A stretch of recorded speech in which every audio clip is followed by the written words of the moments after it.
Thank you.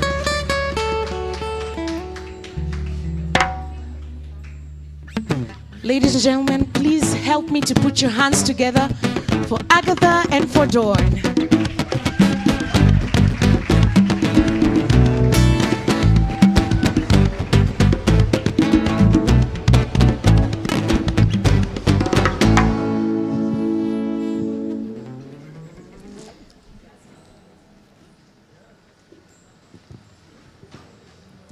You guys can do better with the clapping for the guys.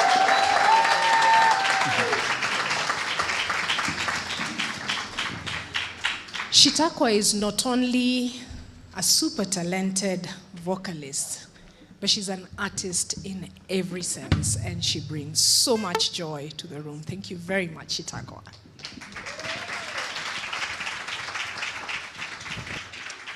Nitampatia mzee fursa hii kukaribisha wageni. Habari ya wananchi. Mko salama? Mna feel good? Ni Friday? Anyway, I think that's where my Swahili ends for any sort of meaningful engagement. So good evening, everyone. Good evening. Good evening, everybody. Good evening. How many are here for, not here at MJC, how many are at an Engage for the first time? Never attended it? Like, where have you been? Like, where have you been? Like, for real? Do you know, like, when you go and they usually say if you find guys watching a football game, you are not allowed to ask who is playing. Yeah, you know, like, you cannot go like, who's playing? Maybe like who scored? So in the same vein, like where have you guys been? But anyway, there's a first time for everything, and it's good to have everybody here. And this is the part where, you know, for you to sort of get a better welcome, a warmer welcome, hand it back to Agatha to do that thing that you do so well, that I can do. And it's not eating, but just something else. Wow. So ladies and gentlemen, for the benefit of those who are at Engage for the very first time, how many at MJC for the very first time ever? Okay. Marianne, even you. All right. So I would not do justice to talking about what MJC is and has been over many, many years, but I'm sure Fozia or someone else from Safaricom will do that. 10 years ago, I met someone who was reminding me a tentative conversation I was having of, there's this thing we're starting, I'm not sure. So 10 years ago, I had coffee with Don. That's a milestone in itself. That he invited me, I'd been his friend for a while, and he was willing to spend money, his money, on me. So as we're having coffee and discussing life, we thought, how about bringing people to share stories? Because we both love people and have a curiosity, an insane curiosity about people and the stories that make them. And this curiosity had grown and developed in a program we were both in called Toastmasters, where we were developing our public speaking and leadership skills. And we thought, how about enlarge this space and get people who are not Toastmasters to share their stories and experiences, because the most impactful stories we had and still have had to date are not from the people who get media and publicity, and I'm trying not to look in this direction because the people who get media and publicity are, any ideas? Politicians, clergy, and in Kenya we call them corporate, blue chip corporate leaders. Honchos, corporate honchos. And all these people do not, captains of industry, all these people do not share stories that we can use in our toolbox for dealing with life. But where we have been sitting with family and a family member is being discussed, if you conduct your affairs, you will be like Uncle Jesse's son if you do 1, 2, 3 things. Or this is how XYZ dealt with life. So we sought to expand that space, and it has been 10 incredible years of storytelling that have... This is the part like where you clap for us. I thought I would jump in there. And in this 10 years, what it has confirmed to me, because we've had people from every economic, social, education background on the Engage stage, it has confirmed that we are all the same person, all of us, in different skin color, in different neighborhoods. We all want to feel understood, and we all want to be respected. That's it. All the stories bring us down to this one level. We are all the same person. And in this incredible 10 years, I have become a better person. I'm not sure about Don, he'll speak for himself. But I've become a better person because I'm a lot less judgmental. I get joy from simpler things, and I get angry at fewer things. All due to the power of stories. Don. Wow. It's like I'm meeting a new pastor, like, for the first time. But I agree with what Agatha is saying. And, we never really thought for a long time that adults love stories. We thought adults love movies or conversations or reading a book. But what is story really? It's just, we didn't think adults can come on a stage and be vulnerable. That V word, be vulnerable.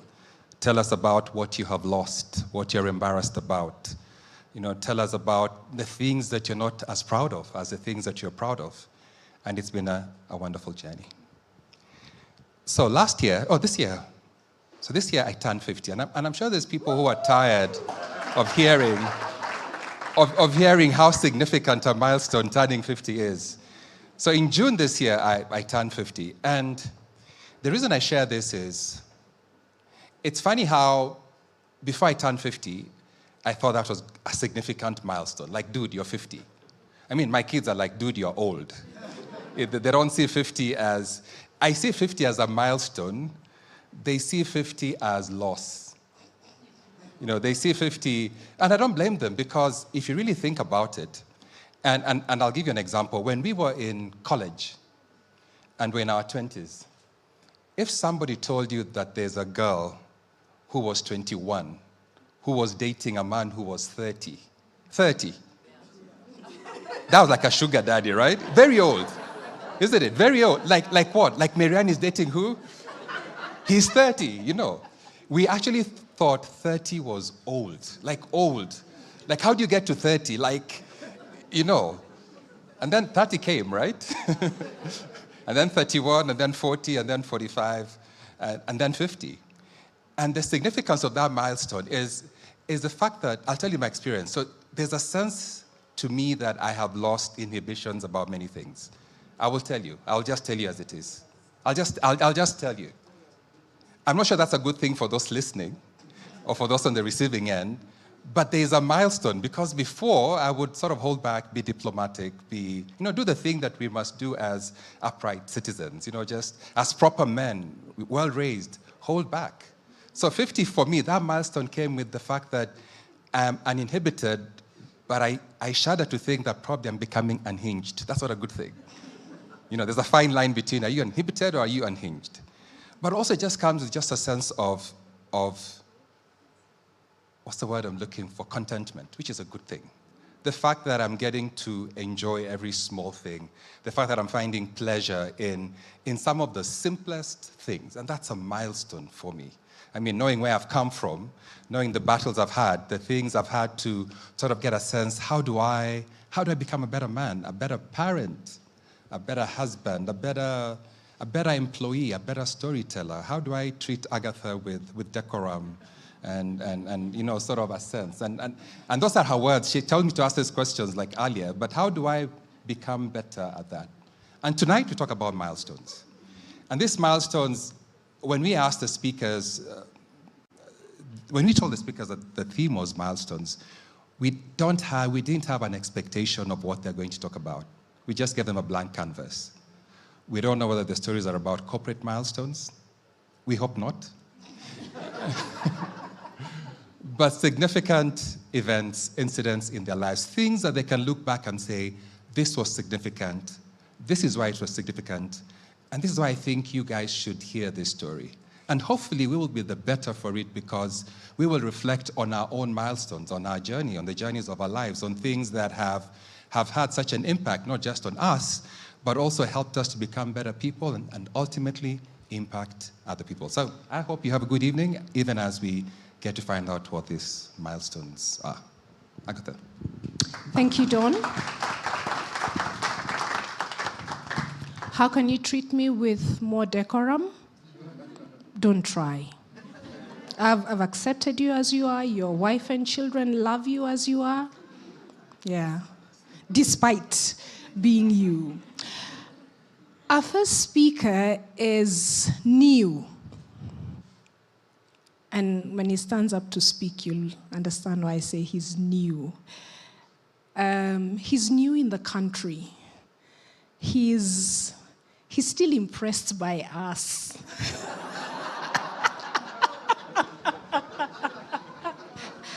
And we hope to keep it that way for a long time. In addition to being new, he's a gentleman. And he does dangerous things. So gentleman does dangerous things. As he's had many milestones, he's stopped doing things that could be construed as an attempt to try and kill himself in search of adrenaline. So he's slowing down a lot more. And I'm looking forward to hear what are considered milestones for a man who is slowing down from the drive to chase adrenaline. Ladies and gentlemen, I'd like to introduce Chad Pollok, the General Manager for Visa East Africa. Chad Pollok, ladies and gentlemen.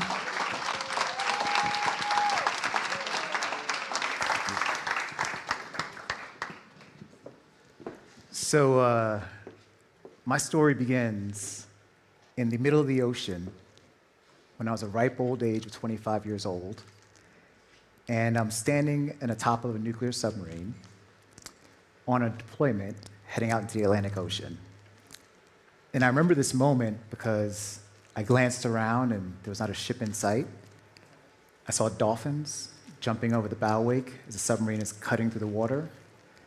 And the wind was blowing through my hair. I had much more hair back then. And I remember just reflecting upon the fact that pretty soon we're going to rig the ship for dive, meaning that we were going to slip under the surface of the ocean for the next couple months, and soon there'd be no more sunlight, no more fresh air, limited communication with the outside world, maybe 2 weeks of fresh veggies and fruit before we had to go to the frozen stuff. But most interestingly enough, we would be locked in a tube with 150 of our best friends and all of our personalities. Well, how did I get here?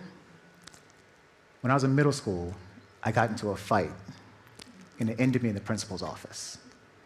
Now, everyone knows that kids can be mean, they say and do mean things, and I was one of those kids that got picked on a lot. And I remember complaining to my dad about it, and one day he just got fed up and he said, "Son, if someone hits you, you hit them back and you hit them harder."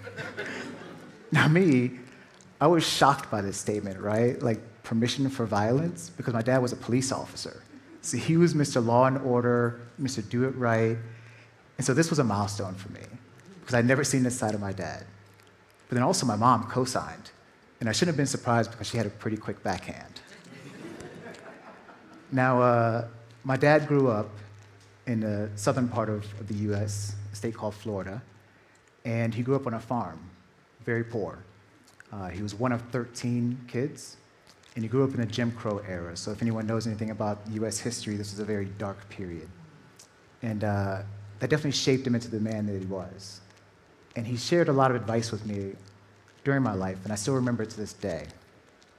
One thing he would always say to me is, "Son, life is about decisions. Good decisions lead to good results. Bad decisions lead to bad results. You have to continuously refine your decision-making process. He would also say to me, son, a man is a man is a man. There's no difference between the trash man and the chairman. They both put on their pants one leg at a time. Therefore, you must respect every person the same. And my mom would often say to me, no one is going to save you. You have to be strong enough to save yourself. So you can imagine, after getting all this great advice from my parents, I was shocked by them condoning violence. Well, of course, I took that inch and I ran a country mile with it. And within a week, I was sitting in the principal's office. And now, I can't tell you exactly why I got into the fight, but I do remember my principal being very upset with me because I was a good student. I got good grades, I didn't have any disciplinary issues, and I remember him saying, I'm gonna keep you on a straight and narrow. So he starts telling me about this program that met at 7 a.m. on Saturdays. And I thought to myself, 7 a.m. on Saturday, unsubscribe. Well, this program was a group of middle school students that would go to the United States Naval Academy, and they would be tutored by midshipmen in math and science. And so little did I know that this program would become a milestone for me, because it was my first exposure to the Naval Academy, where I would eventually go to school.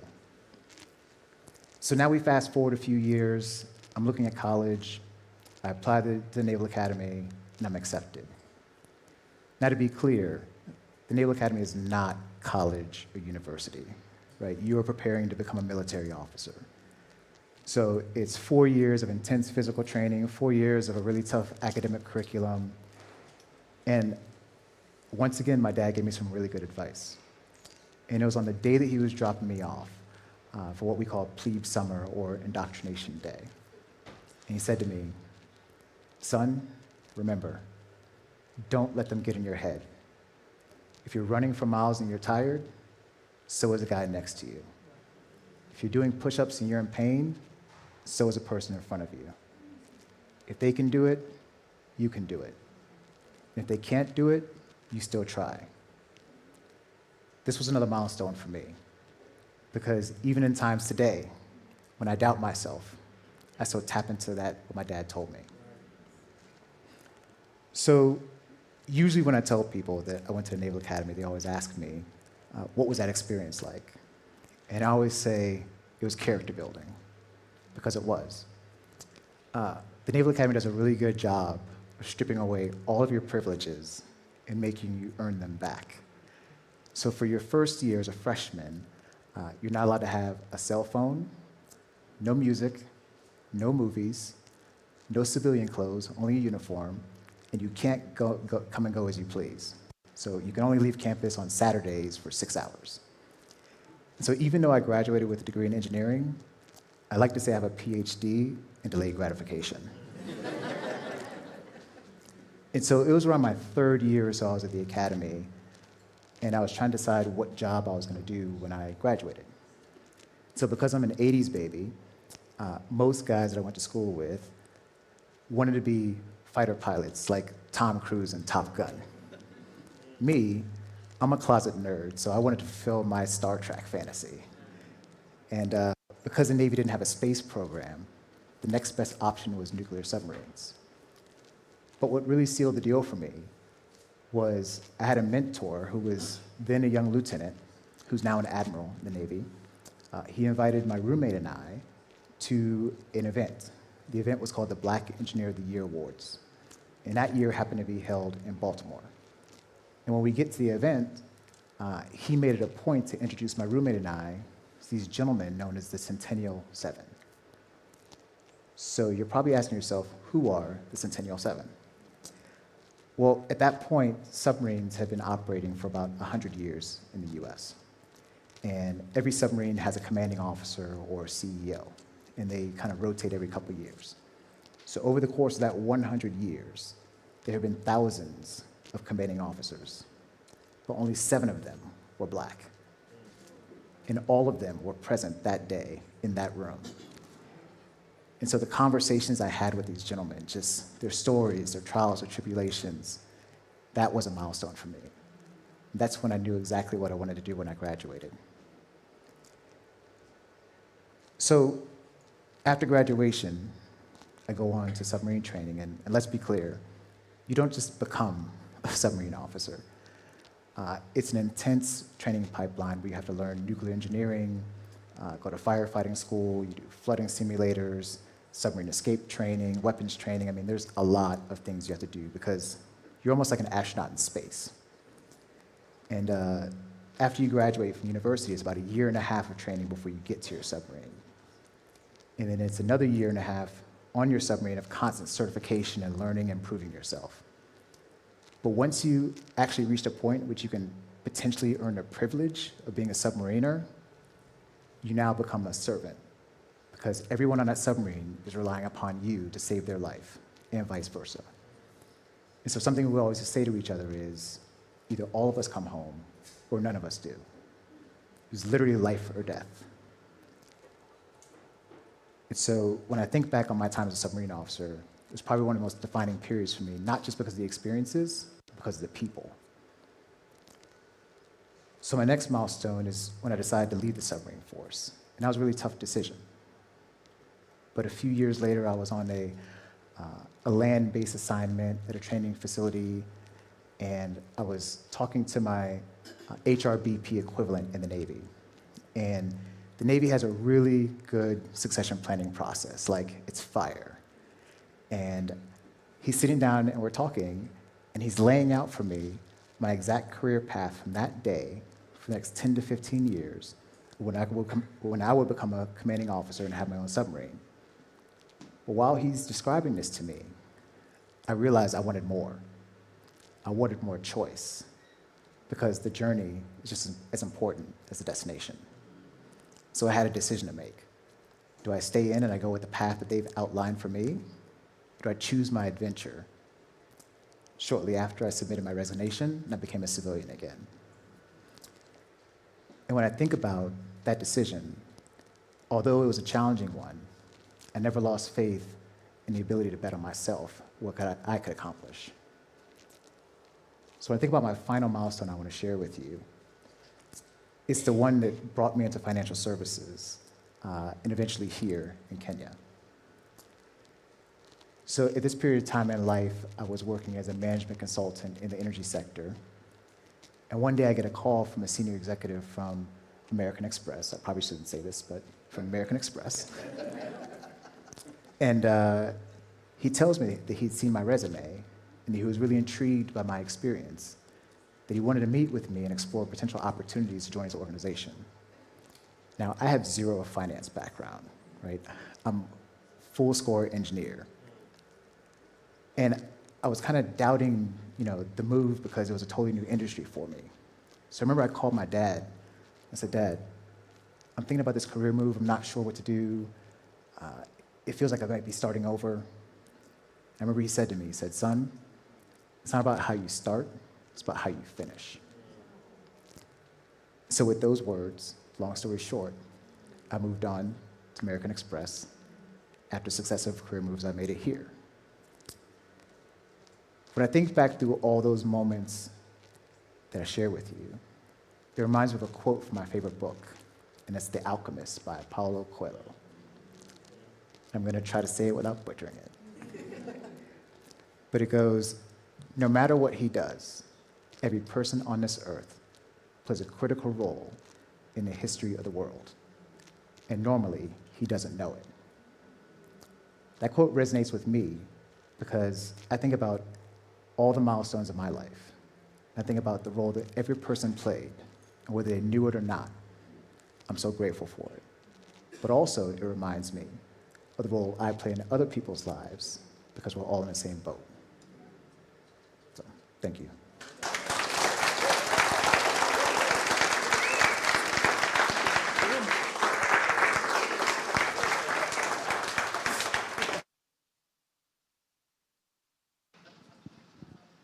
I love that. I love many things about it. So let me tell you what I retained, and then you can tell me anything that caught your eye that didn't. Don't let them get to your head.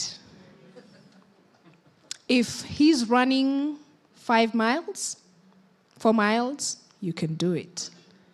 If he's doing push-ups, if you're doing push-ups and you're tired, the other guy is tired. Don't let them get to your head. The second thing is a man is a man is a man is a man.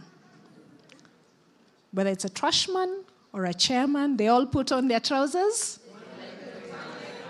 One leg at a time. So this one I have had, and I've had it in my mother tongue. And the ones who are laughing have had it. In mother tongue, it's deep.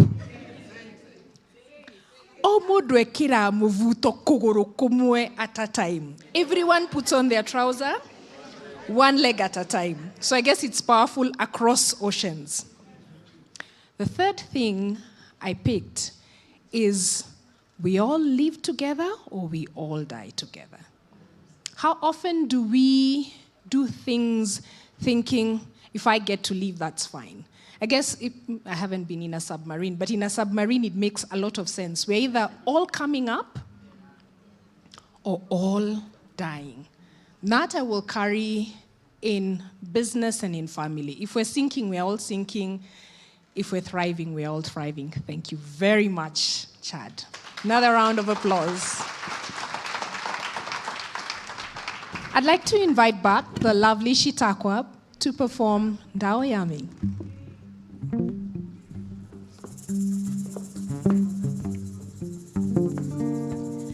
Noe mawe hoe, noe mawe hoe, noe mawe hoe, hoe, hoe. Noe mawe hoe, hoe, hoe.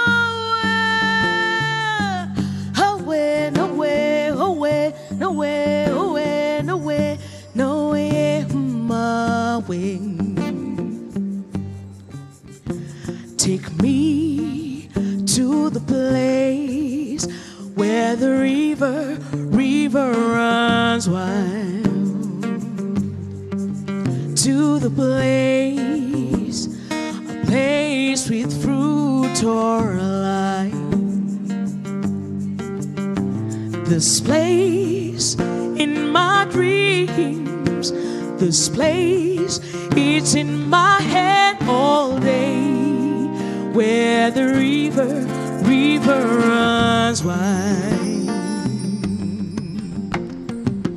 No way, my way, take me to the place where the bees never sting. To the place where there's no conformity. This place in my dreams, this place, it's in my head all day, where there's no conformity.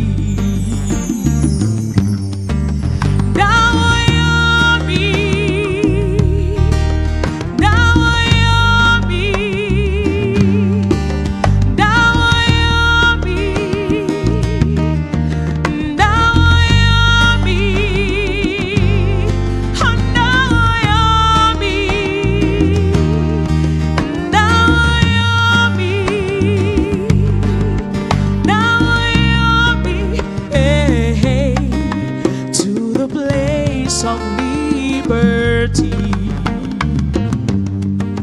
to the place where there's no conformity. This place in my dreams, this place, it's in my head all day, where there's no conformity. What's up?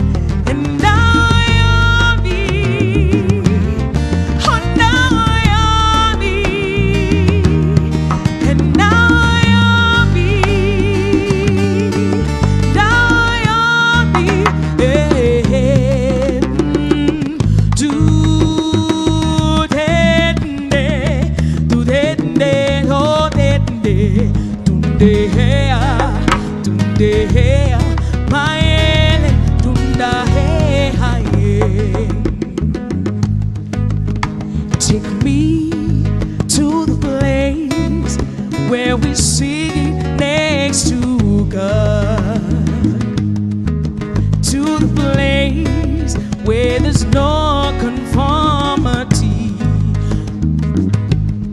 to the place where music is played all day, and to the place where we sit next to God. This place in my dreams, this place, it's in my head all day, where there's no conformity. Now I am me. Now I am me. Now I am me. Now I am me. And now I am me. Now I am me. Now I am me. Hey, to the place of liberty, to the place where there's no conformity, to the place where we sit next to God, to the place where there's no conformity, to the place, a place of liberty.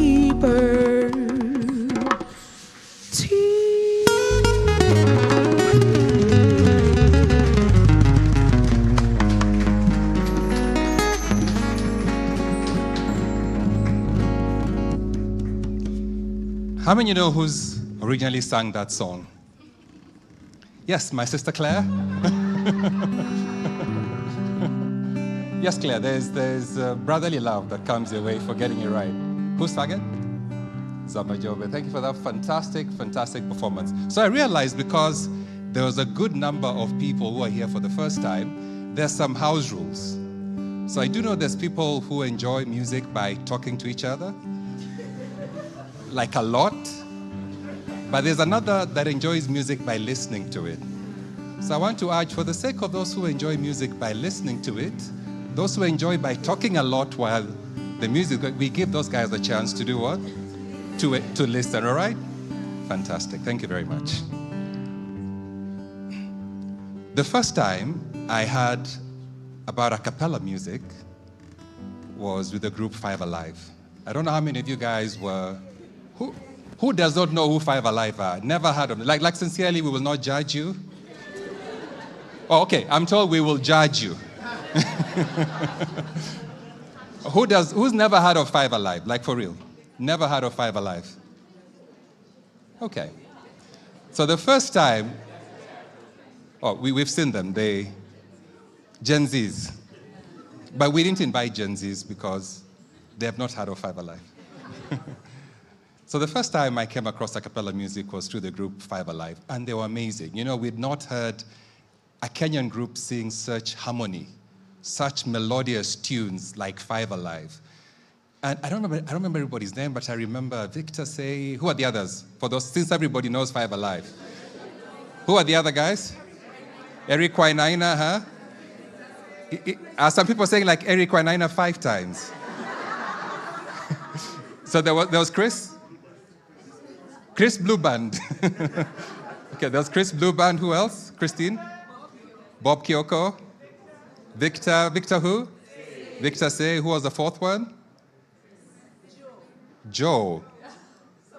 Yeah, Joe Kiragu. Oh, fantastic. Our next speaker was the 5th one.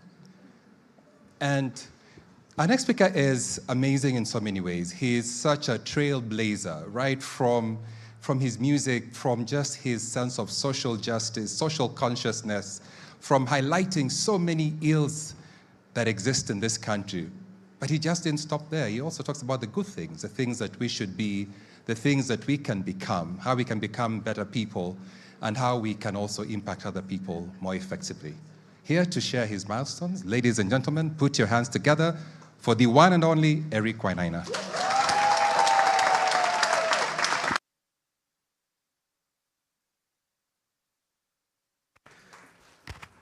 I am probably the most unserious person you've ever met.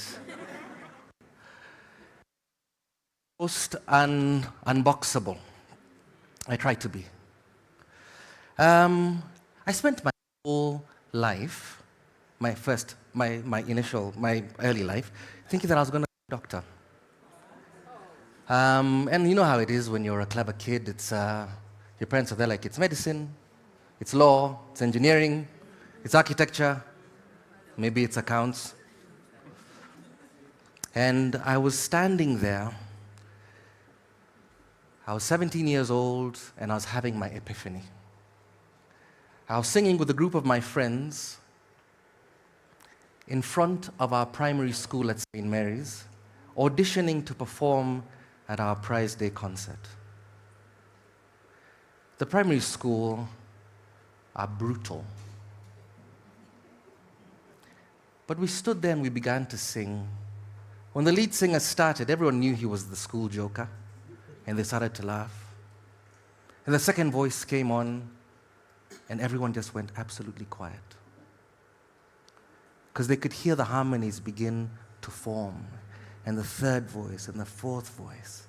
Because there's something about the Spirit of Jesus that makes me feel good, good, good, good. And I remember I'd gotten so into it, and my reverie only ended when they stood up to give us a standing ovation. I knew from that moment on that I was going to be on stage for the rest of my life. Being 17 and knowing what you're going to do for the rest of your life is a blessing and a burden. A blessing because you know what you're going to do. A burden because you know nothing else will ever compare. Nothing else will ever do. Milestone number 1. Then we formed Five Alive. Five Alive was probably playing about 6 gigs every single weekend. 9 a.m., a church wedding at St. Andrews. 11, you go to Baptist. 1 p.m., you're back at All Saints. In the afternoon, you go for a reception. Sunday, 9 a.m. service somewhere, 11 a.m. service somewhere else. In the afternoon, CU meeting at Pangani Girls. Or Alliance.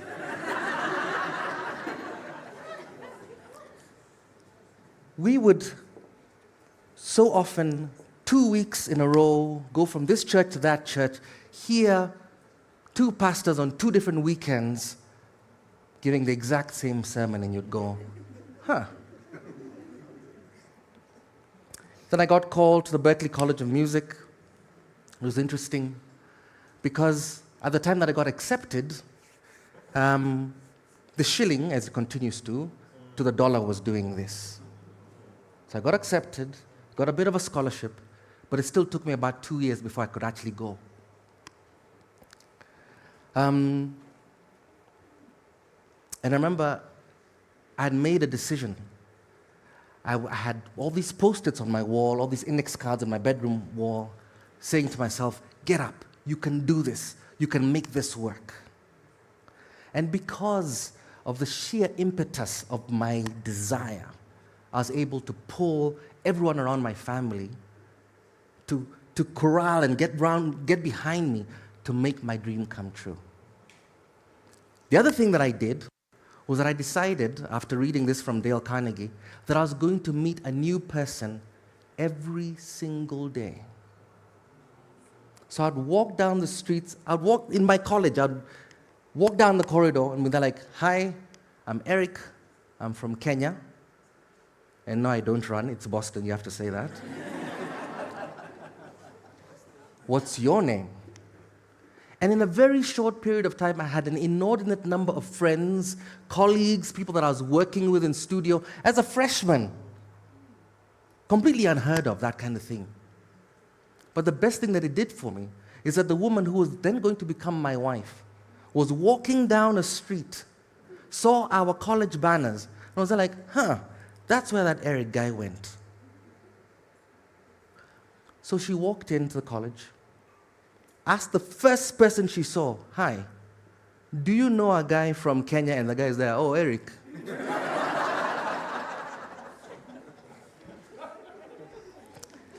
Boston was good to me. I remember I arrived it was sort of spring of 1997.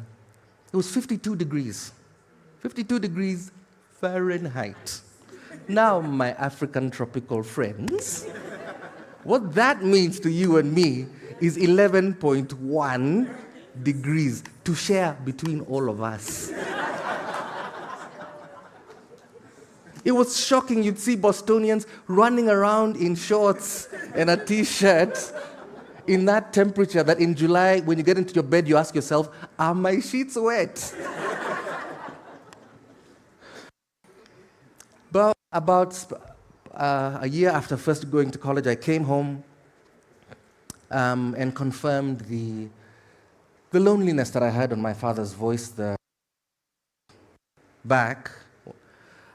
Spoke to my dad on the family landline, and you finished the stories, and then I asked, hey, can I speak to Mom? And there was silence. So I came back about a year later to confirm that my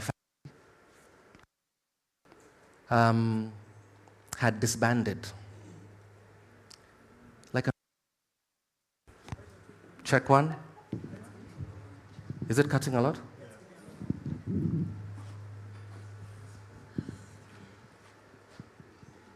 Like an old rock group, my family had disbanded. Everyone had gone solo. They'd either moved on or moved out.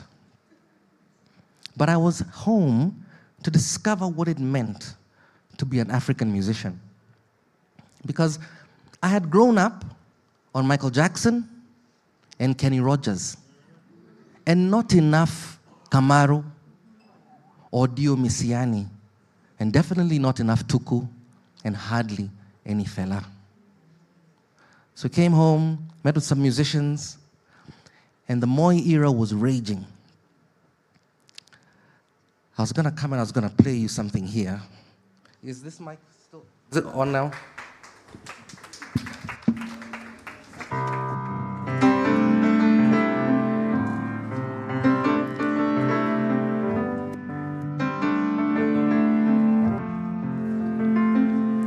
The policemen are taking position. The students are looking for justice again, drawing their lines in the sand, each waiting to see who's a man. They're choking on mounting frustration, mourning the state of the nation.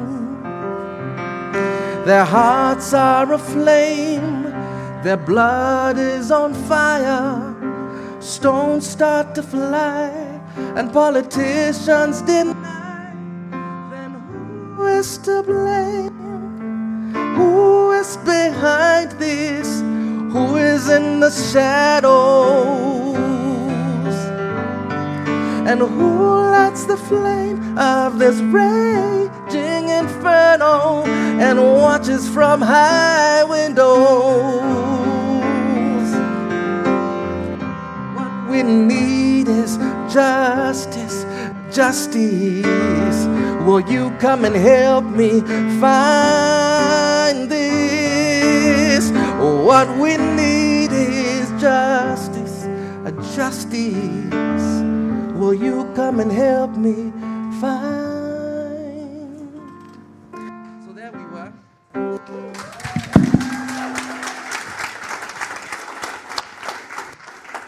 Shocking how a song that I wrote in 98 sort of still resonates today in that way. So here we are. We show up at the Kenya Music Festival, and the organizers have said, Eric, come and play as a former winner to show kids that there is a future in music. So I get called onto stage, I get asked, what songs are you going to do? I say, I'm going to sing a song called Sawa Sawa, which was the title track of the record, and another song called Incha Kitu Kidogo. Okay, no problem, yeah, go ahead, go do it, yeah, go for it. The then Vice President, Saitoti, was in the audience. To speak in his defense, he didn't seem to mind. But as we were playing that song, suddenly I see someone out of the corner of my eye calling me from the side of the stage, being there like, "Kss, kss." Now, I've seen people have to stop their performances midway because some dignitary has arrived late. And they have to stop while so-and-so sits down and they're on pause and he sits, and at now we're supposed to just go on. I said, nah, I'm not gonna stop. So we went on, and the audience had started to sing along. But up in the control room, people were asking the guys back there, where is this music coming from? And the underlings from the Ministry of Culture had stood and blocked the PA and were like, asa tujui hiyo muziki inatoka wapi? And I could hear behind me my choreographer Brian Kimani and the dancers. Because at some point you get a bit intimidated because these hoods start coming towards the stage. But I could hear Brian say, dance harder, dance harder. And they danced. And the audience started singing along. And then we finished the song and I was ushered off stage. Then some guys came and asked, which one of you here is Eric Wainaina? And my brother, bless his soul, was there like, it is me. Another milestone. That was about 2 p.m. Jamhuri Mwavyombo from Associated Press came and interviewed me. By about 4 p.m., Robin Lustig from the BBC had called. I was being interviewed by Robin Lustig. The next day, New York Times called. I was on page 3 of New York Times. Woo! By the time I got back to college in Boston, Boston Globe was calling. I am the guy who had been knocking on the door of the Office of Scholarships and Student Employment every semester, being there like, Damien, that's the guy, I need more money. And Damien was like, Eric, if we didn't give you a full scholarship coming in, we're never going to do it. This thing happens in Nairobi, gets written by all these different journalists. Boston Globe picks it up. I get interviewed by the Boston Globe. I get called by Damien. He's like, you know what, Eric? There's a combination of grants that we have found.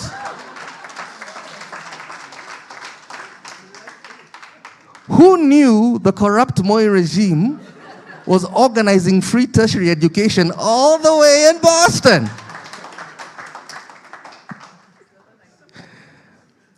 Anyway, so that's 2002. I graduated in 2002, came home. And we went from unbogable in 2002 to unknowable in 2007.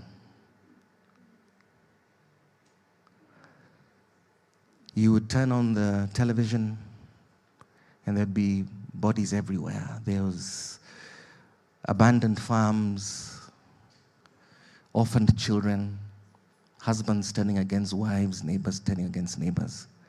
And Kibera was on fire, Mathare was a war zone. And as you drove west out of Nairobi, where Kikuyu land meets Maasai land, then meets Luya land, meets Kisii land, meets Luo land, it was absolute mayhem. And then the church. Then they started throwing words around like Rwanda and genocide. Then you get really, really angry. You get really, really desperate. And 2013 was coming up. I think that's when the next elections were. And Kenya was choosing 2 individuals who were wanted by the International Criminal Court, not the area chief. It wasn't someone hadn't stolen someone's donkey, or a jogoo had crept over into someone's garden and eaten some spinach. These people were wanted for crimes against our species. And we voted for them not once, but twice. And then we voted for the deputy, and then were surprised.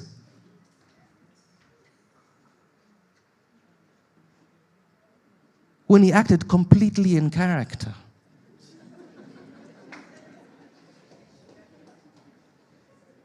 I had to lie down. I'd been writing all these articles in the Star, sort of engaging, and people are there like, that's right, that's right. You know, you're right about that. You walk through the streets and they pat your back, you're right. And they turn against you and they do that thing. But they still come to you and they say, Eric, write us another corruption song. You know, Eric, siku hizi, hata sio inchi ya kitu kidogo. Sasa, imekuwa inchi ya kitu kikubwa. They're like, hey, shut up. Always the artist getting told to wipe up the mess.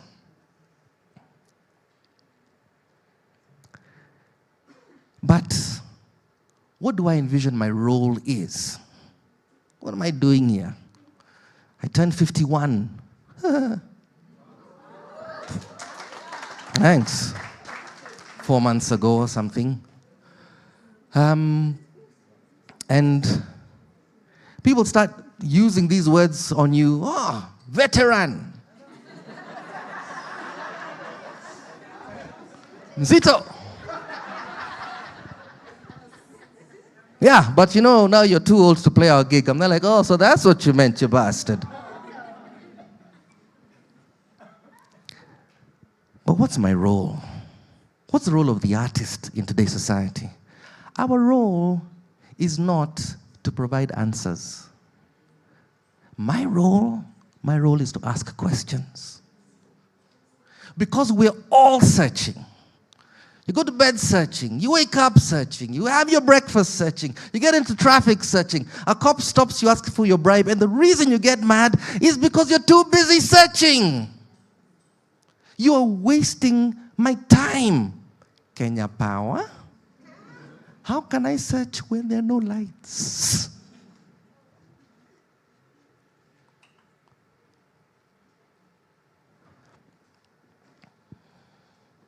I had the opportunity of visiting Kakuma camp up north. Kakuma has refugees from about 14 different countries. And from those 14 different countries are different tribes. So if it's South Sudan, you've got Dinkas and Nuers. So an organization called Kakuma Sound organized for people to get their traditional instruments from back home for them to be shipped to the camp. Also organized for trainers to come and harmonize these different musical languages. So if the Nuer are going to have the shakers, and some other tribe from Congo is going to be playing some small bata, and the Burundians are going to be playing those drums that they play, turn it into one thing. And I tell you, these people began to play. And you understand why. Those who would subjugate us would go first for our culture. Because in that moment when they were playing those drums and singing those songs, I felt like we were unconquerable. I felt like we had communicated with each other and there's nothing that we could not do.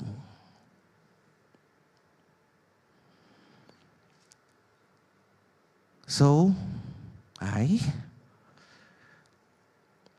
trying to bring that into my music, trying to inspire, trying in the playing of the drums, in the lifting of the voice.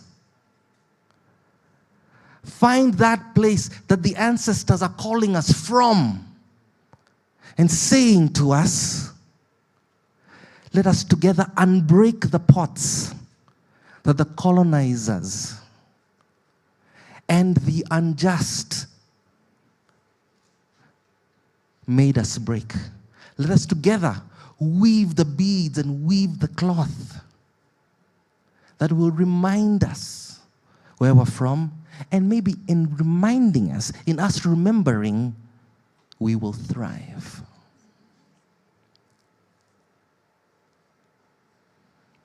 So if you live in a neighborhood that you don't like, for instance, pick up the trash.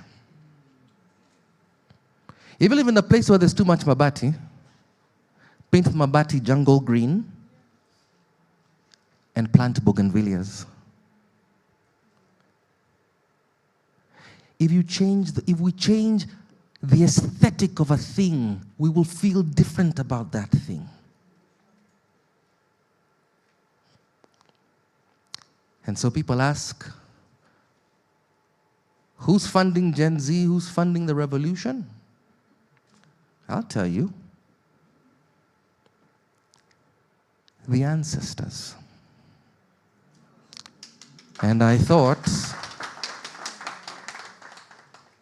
that you would all have known that by now. Thank you.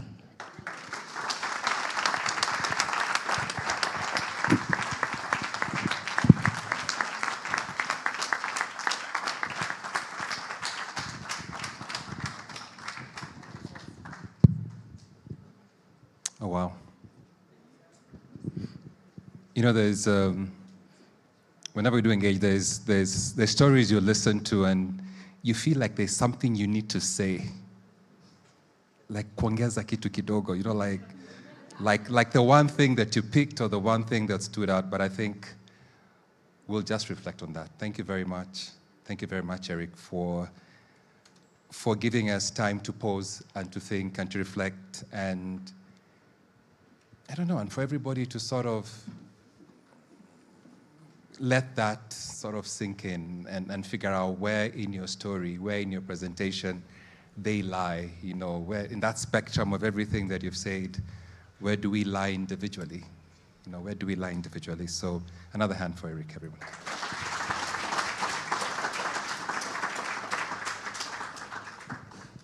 I'm going to invite, she doesn't like me saying this, I'm going to invite the girl who's 1/4 from Shinyalu.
It lives without me.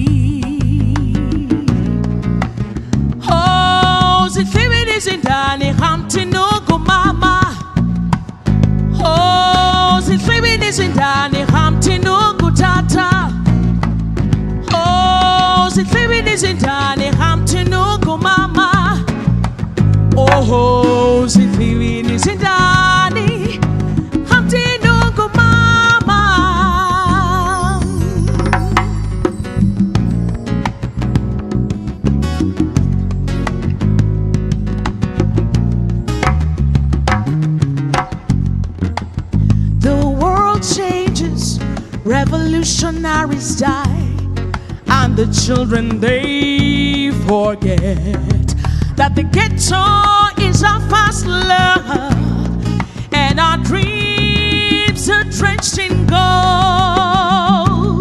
Oh, we don't even cry, we don't even cry, yeah, we don't even cry, we don't even cry about it no more. Are the beautiful ones really, really, really, really, really, really dead? Nisilibelubani chalwangobani. Oh, nisilibelubani chalwangobani. Hey, nisilibelubani chalwangobani. Ah, nisilibelubani chalwangobani na. Oh, sihlibi nizindane hamthi nungu mama. Oh, sihlibi nizindane hamthi nungu tata. Oh, sihlibi nizindane hamthi nungu mama. Oh, sihlibi nizindane hamthi nungu mama. Nungu nzolina, nungu nzoba woy. Heli peli nemi nzoba mi belu. Nungu nzolina, nungu nzoba woy. Heli peli nemi nzoba mi belu. Aibo. I just want each of you to know that I truly appreciate you, because if you're here, then I'm here and we make sense together. And so I'm dedicating this part of the song to you to say that we shall never forget you. We shall never forget your effort. That it makes sense somehow that you're here today. Ooh, yeah. Ooh, yeah. Ooh. Madikisela kawe, madikisela kawe, madikisela kawe lama kawe. Nawe Ndegwa kawe, kawe, kawe lama kawe. Oh, we'll never forget you, kawe. We'll never forget you, kawe. We'll never forget you, kawe lama kawe. Nawe Agatha kawe, kawe, kawe lama kawe. Ooh, mama, mama, mama, mama, digisela. Mama, mama, mama, mama, digisela. Mama, mama, mama, mama, digisela. Ma digisela, ma digisela, ma digisela. Ah, ma digisela. Ah, ma digisela. Ah, ma digisela. Oh, we'll never forget you. Ah, well. Thank you.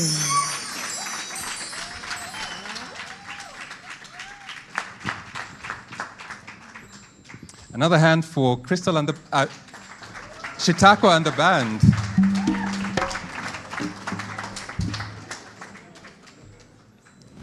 Never call the woman in your life another name. It's a recipe for. It's not even disaster. It's like if there's for the afterlife.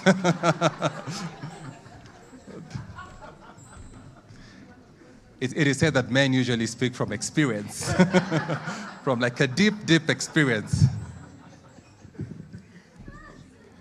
So when you Google Peter Ndegwa, there's a bunch of things that you see. And then there's a place where on Google where there's a number of questions. And the first question is, how much does Peter Ndegwa make? And I'm sure whenever someone Googles Peter, they probably rush to that one, like, how much does the Safaricom CEO make? But then there's so many things about him. And before I met Peter last week, I didn't know what to think about him. I didn't know anything. I saw Peter on TV like everybody else. I read about him. But when I got to sit and chat with him, he was so refreshingly different from what I didn't know I expected of him. he was human. He was. Seriously, we were just having a casual conversation about this and that, about work, about family. And I was like, it is only through storytelling that we get to know who people truly are. Because a lot of the time, there's another story that other people decide to write. And those stories are reinforced, they are validated, and they are wrong for the most part. You do not know anyone, especially a man, until you know his story. And tonight, it is my delight to invite. He doesn't want me to call him this, but I'm still going to refer to him as such. It is my delight to welcome Dr. Peter Ndegwa, the CEO of Safaricom, to the stage.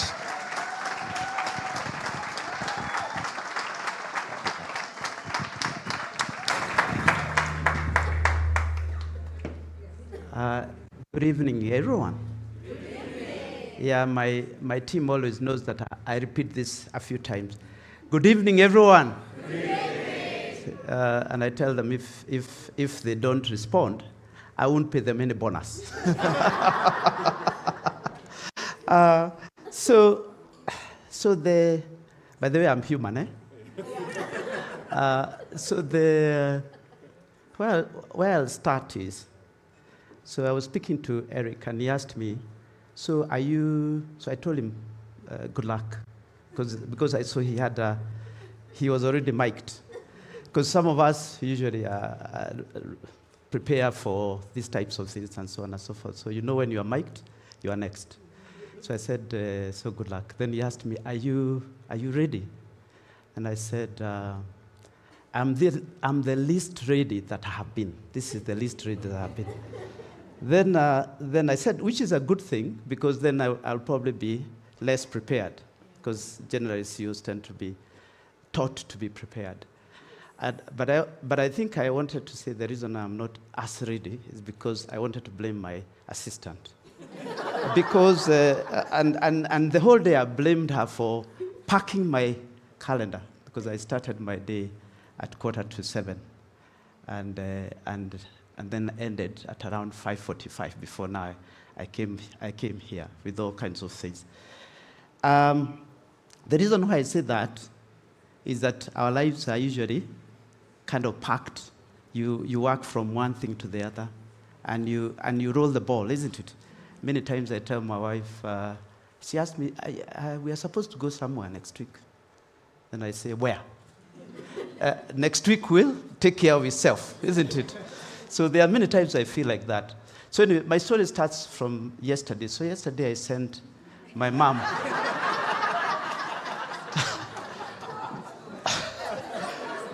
I sent my mom some M-Pesa.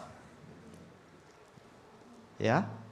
And this is also a story of empowerment. You can send your mom M-Pesa. Yeah? Many years ago when I was in university, you could not send your mom M-Pesa. You had to put it in an envelope and etc. and etc. We've come a long way. So I sent my mom M-Pesa, and then she called me. I was in a meeting. I didn't pick. Generally, I don't pick calls when I'm in meetings.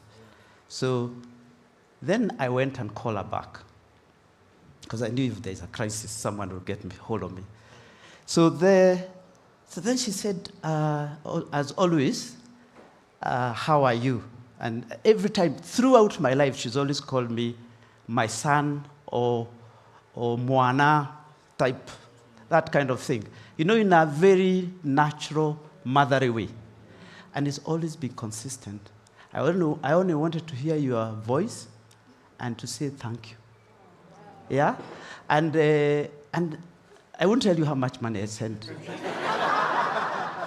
But regardless of the amount, she'll always have the same answer. The same answer, the same element of gratitude, grace, and I pray for you type, you know. So then that takes me back to how we were brought up.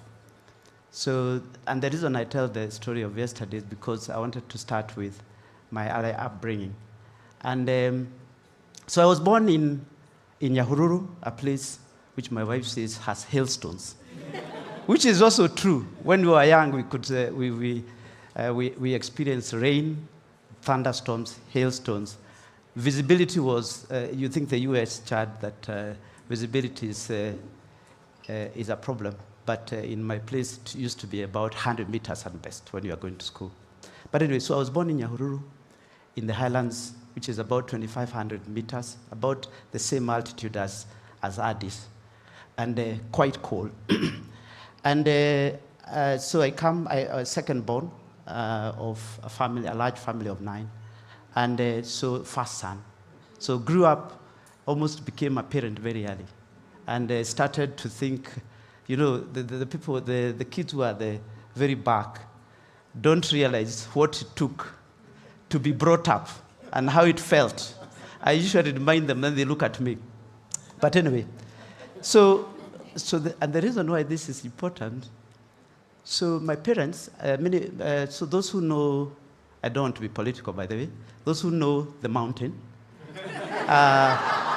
or Murima, those who know probably don't know the configurations of the mountain, that you have the ancestral Nyeri, Murang'a, Kiambu, and then you have Nyandarua, which is the people who migrated out of the ancestral land, went and settled, mostly either during the emergency period or after independence. And so my parents actually moved to Nyandarua just before independence, and therefore there are some of the settlers who went to. So the thing with settlers and people who migrate, you tend to leave everything behind and actually go and start a new life, yeah? Generally with very little safety net. And if you don't find what you went to look for, you have no chance. You can't go back, isn't it? We see this even people who go abroad. Sometimes they find what they wanted, sometimes they don't. I lived abroad, so I have a lot of empathy for people who go abroad for better pasture. So anyway, so my two parents were brought up during that period. And therefore, because it was during emergency time, didn't get great education, or didn't get a lot of education during their time. My mom didn't go to high school. My father went to, I think they used to call it the one you do about 2 years after high school. I think it's now the new, it would be junior in the high school, in the CBC, so up to about Form 2. Because I remember at one point during my education, if I fast forward, at one point when I was, I think, in Form 3, my father told me, you know, now you've passed, you are now more, you've gone further in school than I did. So anyway, going back, and one of the reasons, so my father told me he didn't progress, he told me that he was very bright, but his results were stolen and used by someone else. True story. So, and the reason I'm telling this story, it actually said to me, I am being told, when you have a chance to get education, please go for it, isn't it? Or a chance for anything. So you are brought up by parents who did not access education. They saw education as access to opportunity, isn't it? So, of course, there was I'm a fairly modest person, but I was quite popular in the village because I used to be at the top of the class for the most part. And so I was known generally, not because I was tall. I knew that would cause enough laughter. So I got away from being beaten around, because when you are number one, you don't get beaten around, isn't it? And but generally, I had a lot of attention in the village. But I remember my mom telling us, you always have to know who you are. Always remain rooted. Always remain real. And always think about how you want to feel. Yeah? Not what you want people to see. Not how you want to look, but how you want to feel. And that has stood with me for a very, very long time. So don't show things if it's not something that you'd want to represent who you are. And that the lesson of integrity, humility, strength of character, inner character, yeah, stood with me through the period, despite all the drama of you are number one, you might be one of the few to go to a certain high schools in national schools at that time were a tough gig to go into. But anyway, fast forward, we had a head teacher, so I had chosen to go into the thicket in Kikuyu. So that was my first choice. For those who went there,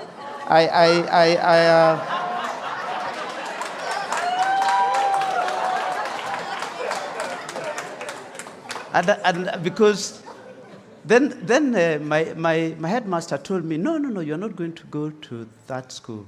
You're going to go to Starehe Boys. So that's the way I went to Starehe. And in going to I remember that when I went to do the interview, because Griffin would interview every single child that would join the school, himself, personally. So when we went to Starehe, I had never been to such a big school in my life. And because when I was growing up, you didn't have libraries, so you had to use your head. There was so ordinary people, you rely on what you hear and what you are taught by teachers. Or you borrow a book here and there. But generally, until I went to Starehe and actually saw a library that was bigger than this room, I had never seen a library. And so that actually, the experience of not having anything and having a lot allowed me to remember what my mom told me, which is always remember what you want. Yeah, always remember what you want in life. So anyway, this headmaster actually influenced a lot of then what I was going to be. So fast forward, went to Starehe. And Griffin, the late G.W. Griffin, was, and I don't know how many of you know the Starehe story, that Griffin used to be actually not necessarily a Navy person, but he was in the military during the colonial time, and got disenfranchised, felt he wanted to set up a school that would look after boys and rehabilitate them, because he saw the trauma that the Mau Mau kids were going through. So while the parents could take care of themselves, the kids of the Mau Mau didn't have anyone to look for. That's the way he thought about starting Starehe. And the thing that, how have you developed your career? And I ask people, what has influenced you in your life what has influenced you in your life when I'm interviewing various people? What are those moments that has influenced the person you are? When people look at me and see me as a CEO, they think you got to the top of the tree just by chance. Yes, I got a job before I left university because I was one of the graduate recruitees through the PwC graduate program. But then after that, everything has been about discovery. So go into PricewaterhouseCoopers, and I was one of the 2 or 3 people who were sent on secondment to the UK. And I remember when I landed in the UK, of course, I didn't have a passport, so eventually I got a passport, went to London. And I remember because our office was in London, on London Bridge, and I had to walk because I was in the banking and capital markets practice. I had to walk to the other side, which is, for those who know London, there's a place called Bank, and which has all the banks and insurance companies. So when I walked, I've never seen that many white people in my life. Yeah? It was shocking. And I kind of said, what have I done to myself? And so then I walked through, start my, because I had already joined Pricewaterhouse and I slotted into where I was already an audit senior. So I was the person who was leading the team. Yeah? So I go into the office and to the client, and the client is looking around and wondering, so talking to the Brits. And they thought, no, the audit senior. So me, I now say, well, I'm the one in charge. And you can see the facial expressions in the room. So I said, I qualified in Kenya. And then he asked me, what does that mean?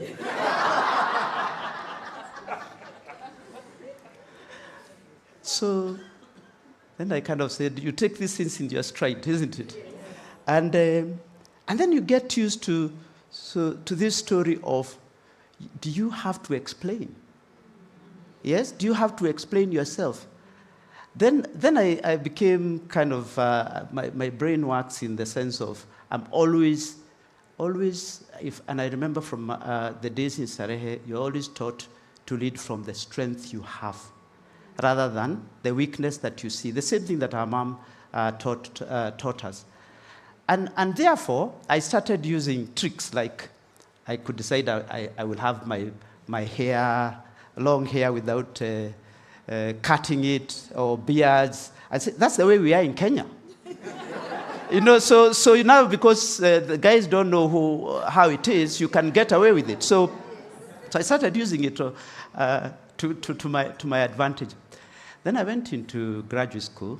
In Sarehe, there's something called the charge. And Griffin used to say, I charge you never to forget the things that you have learned in this institution, and do according to your means all you can do to enable others to access the same benefits that you have had. But the most important thing that I still remember, and the life lesson in Sarehe, was always keep improving yourself. So I knew that, okay, well, there's a sacrifice that I'll make for a couple of years, but that allowed me then to move from the finance side to the consulting side, and then decided to come back. Then people said, well, but you're already doing well, why are you coming back? And so I came back into Pricewaterhouse, then joined Diageo and so on and so forth. But by Diageo career, and I'm telling this not in the context of the fact that that's what got me there, but just more in the context of the path. So when I left PwC, I was an associate director. And then I went to become director of strategy at the breweries, because I felt in my 40s, I don't want to be a consultant. So I was very clear what I wanted to do in my life, in terms of the things that felt right to me. So when I went there, and I knew I want to be a general manager, but how do I? There was a very big issue with being, when you're coming from a consulting, people laughed, in industry, people laughed at you. Oh, there was these theory guys who had the control stake in breweries, said, there's some sales guy who is coming out to lead finance. So kind of thought, okay, you can never win. But when I became CFO, I now started to feel the benefit of going around the place. And I became a very different CFO.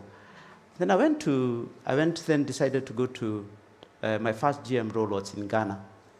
And one of the things I learned when I went to West Africa, because I spent 7 years in West Africa, there are so many things you think about people before you go. But I learned so much that is positive about that part of the world. Yeah? Nigerians are not crooks. Nigerians are actually better in terms of keeping relationships than Kenyans. Yeah? Nigerians are very generous. But anyway, and then there's a lot of noise between Nigerians and Ghanaians. So when I was living in Ghana and I was going to Nigeria, I remember the guys telling me, shine eye. You are going to our noisy neighbors on the other side, so make sure you shine eye.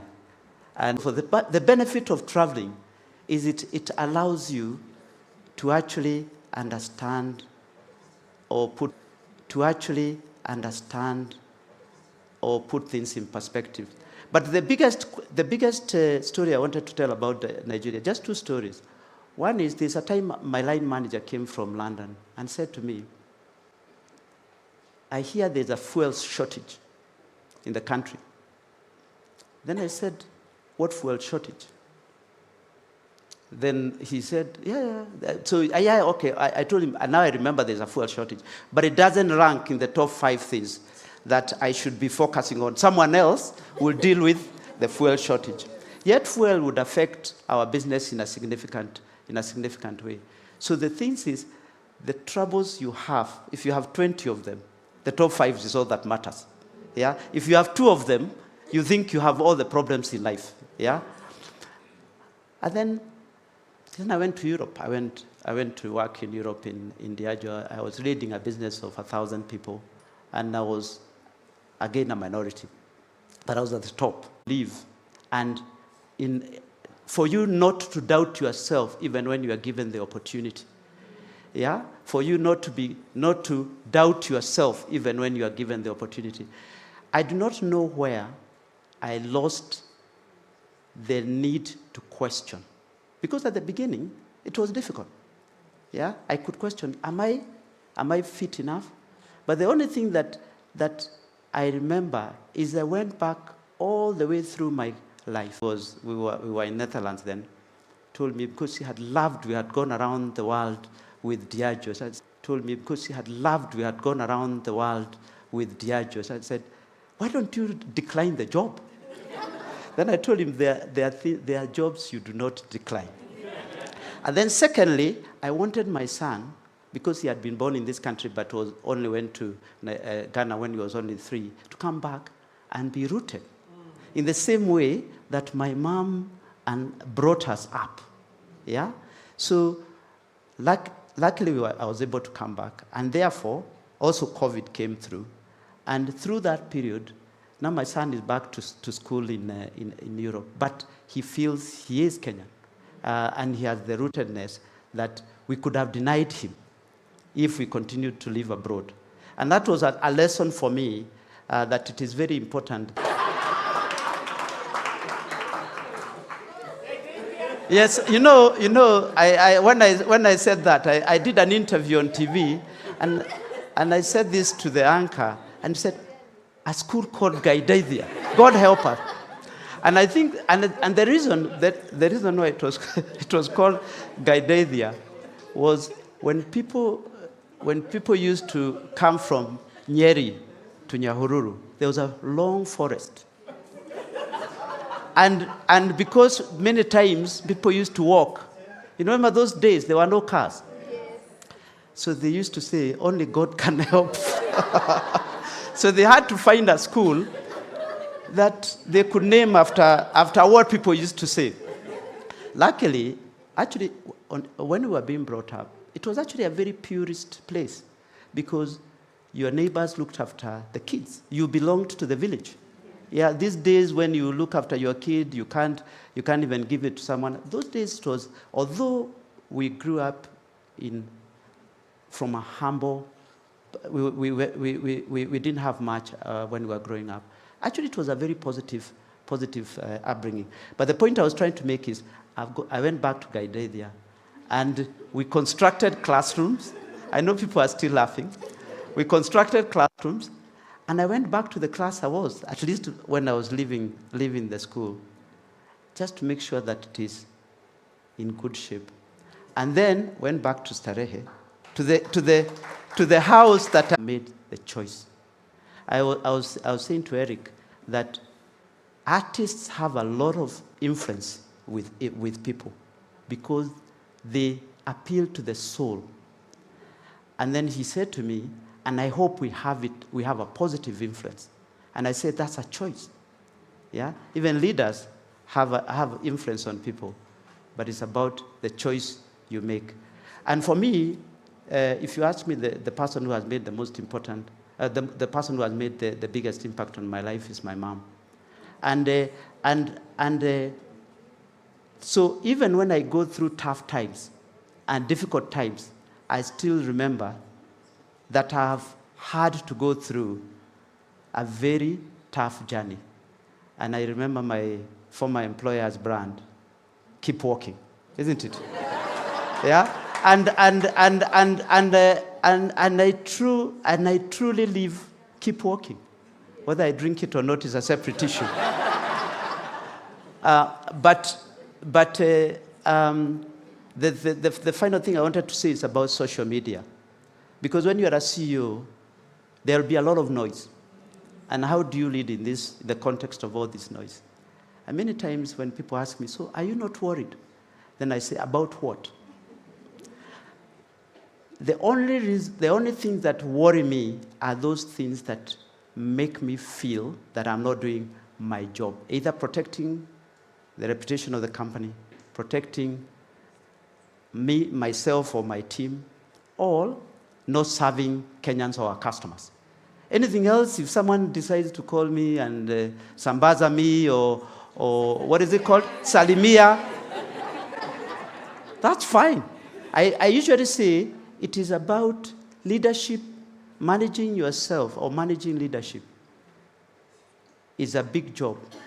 And I know mental health is a big thing and so on and so forth. Because if I worried about everything that is in social media, I would really never be able to have a day, one day, and be able to do the job that I'm supposed to be doing. Yeah? So if you ask me then, how do I remain sane? Sane is your own definition. Sanity is your own definition. But for me, the way that I think about sanity, it's about that you are able to hold your nerve. Yeah?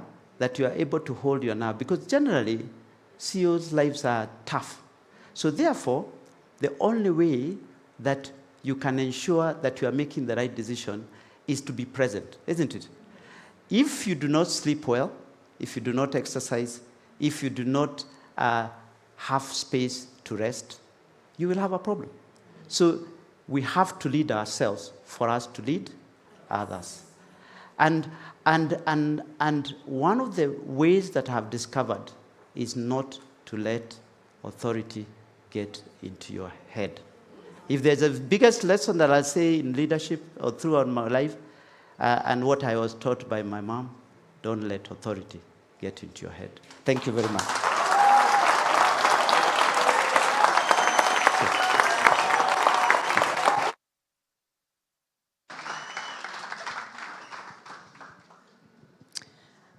Watu wana hope for bonus. Clap tena.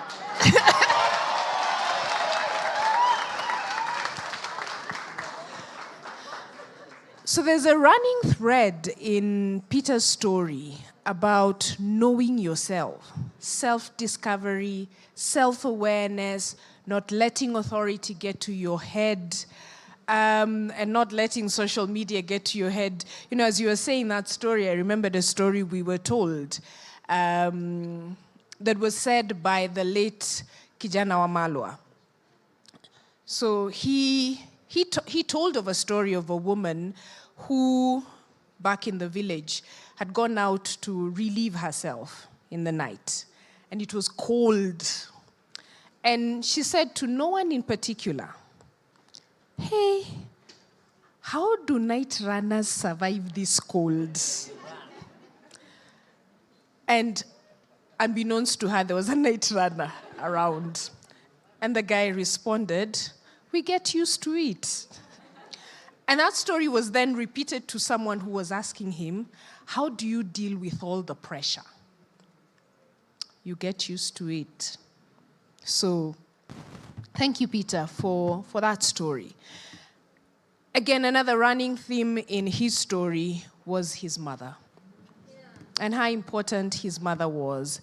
And I was hoping my sons were here to hear this and maybe some of it can transfer. But there's something he said that I want us to do. So how many still have the gift of having their mothers alive or a mother figure? If you don't, I can be your mother. For this next exercise, please take out your phones and for no particular reason, send your mom M-Pesa. I'm serious. Please send your mom M-Pesa. She hasn't asked, there's no mchango you're doing. Send your mom some M-Pesa now. Because we truly are living our parents' and our grandparents' wildest dreams. That we are sitting here today, living the kinds of lives that we have, even with all the problems, the 20 that we think we have and the top 5 that we have prioritized. Our parents, we're living their dream. So take out your phones and we will wait. Send your mother or a mother figure. Or my M-Pesa number is, please send them something of whatever amount, whatever you have. Send them something. Ata nini.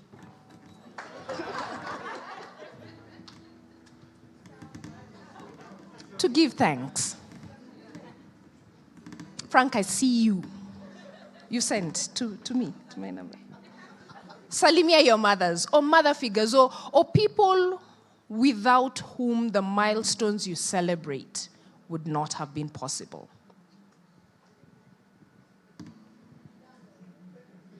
Done? You're still scrolling. Thank you.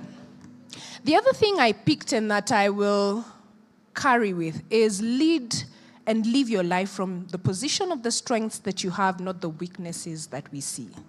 And I'd now like to invite Shitakwa to perform for us Something Inside So Strong.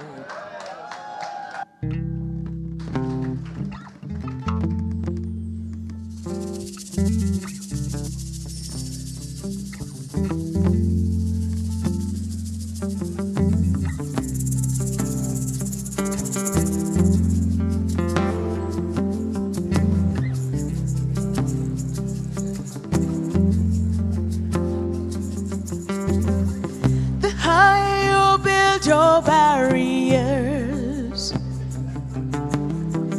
the taller I become, yeah. The farther you take my rights away, the faster I will run, yeah. You can deny me, you can decide to turn your back away. It don't matter, 'cause there's something inside so strong. And I know that I can make it, though you're doing me wrong, so wrong. It's not that my pride was wrong. Oh no, something inside so strong. Oh, something inside so strong. The more you refuse to hear my voice, wait. Just stop right there. I can tell that all of you are burning to sing. And it would be such an injustice if I left here without hearing your beautiful voices. So we're going to take this from the top again. And this time you have to sing with me the chorus. Let's just try it together. Something inside so strong.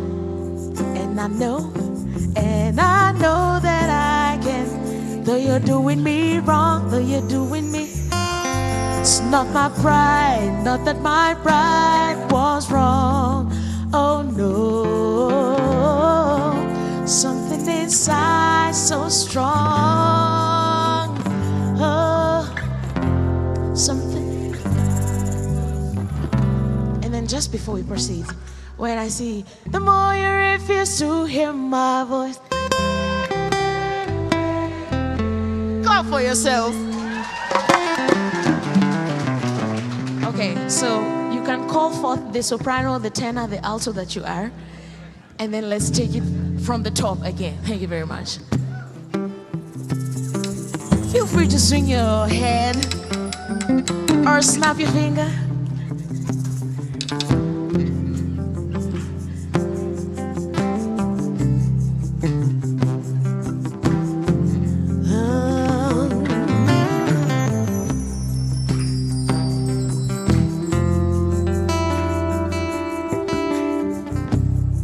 Believe it or not, ladies and gentlemen, I can't remember how this song starts. That's so. Thank you. See, I need you. The higher you build your barriers, the taller I become. Yeah. The farther you take my rights away, the faster I will run. Yeah. Well, you can deny me, you can decide to turn your back away. Well, it don't matter, 'cause there's something inside so strong. And I know, and I know, and I know that I can make it. Though you're doing me wrong, so wrong. It's not that my pride was wrong. Oh no, something inside so strong. Oh, something inside so strong. The more you refuse to hear my voice, the louder I will sing. Where you hide behind the walls of Jericho, your lives will come tumbling down. Yeah. Oh, deny my place in time. You scorn the wealth that's mine. My light will shine so bright it will blind you, because there's something inside so strong. And I know that I can make it. Though you're doing me wrong, so wrong. It's not that my pride was wrong. Oh no, something inside so strong. Oh, something inside so strong. Brothers and sisters, when they insist we're just not good enough, tell them that good enough. But you know better. Come on, just look them in the eyes and say, we're gonna do it anyway. We're gonna do it anyway. We're gonna do it anyway. We're gonna do it anyway. Sizo pumelela, sizo fingelela, sizo pumelela, hey yeah. Sizo pumelela, sizo fingelela, sizo pumelela. Kick it, monkey, kick it up, knock it. Something inside so strong, and I know that I can make it. Though you're doing me wrong, so wrong. It's not that my pride was wrong. Oh no, something inside so strong. Let me hear you say now, oh, something inside. Yeah, yeah, yeah, yeah, oh.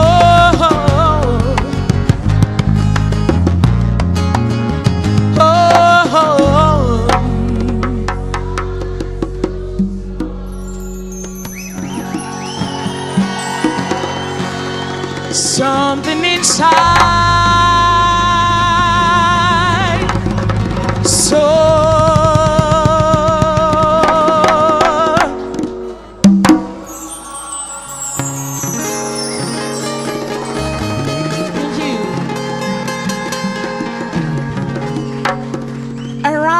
applause to every person that is in this room.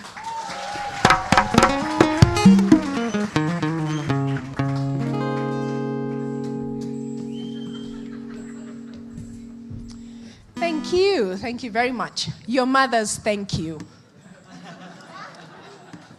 Because if it was not for them, this is me just campaigning for mothers. If it wasn't for them, the something inside so strong would not be as strong, because the sleepers also helps strengthen. Our next speaker, when people were raising their hands, how many are at Engage for the first time? She did not raise her hand because many years ago, she made her debut on the Engage stage as an artist. I mean, we all know that God loves us equally, but because I can't sing, I think that God has special favor for those who can sing. The voices that lift the soul. And Peter said, artists speak to the souls of people. And Crystal can sing. So she's an artist. And even then, she referred to herself as a VIP, not meaning Mheshimiwa, but as a visually impaired person. And Crystal Asige, our next speaker, is an artist, an awesome human being, and a senator. Ladies and gentlemen, I present to you Crystal Asige. Keep clapping.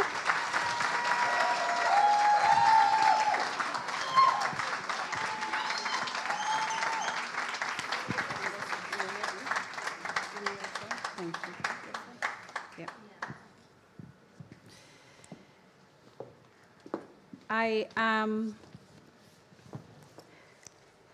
just shorter than 5'8" in height.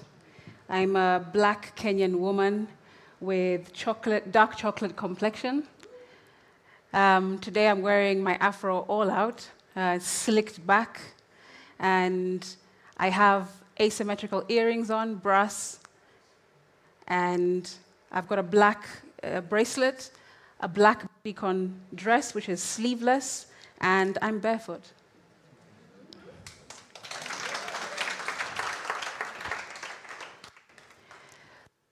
Milestones. It would make absolute sense for me to talk about the time my doctor gave me the crushing glaucoma diagnosis, or the moment I first opened my eyes after that major eye surgery, which I had prayed would save my eyesight. It would be perfectly natural for me to take you back to the time when I won my first music award, or talk about my viral submission in the Senate at the height of the Gen Z anti-government protest this year.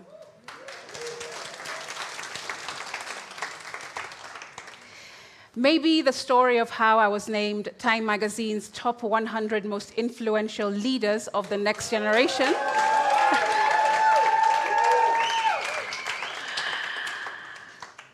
Or even the first time I fell in love.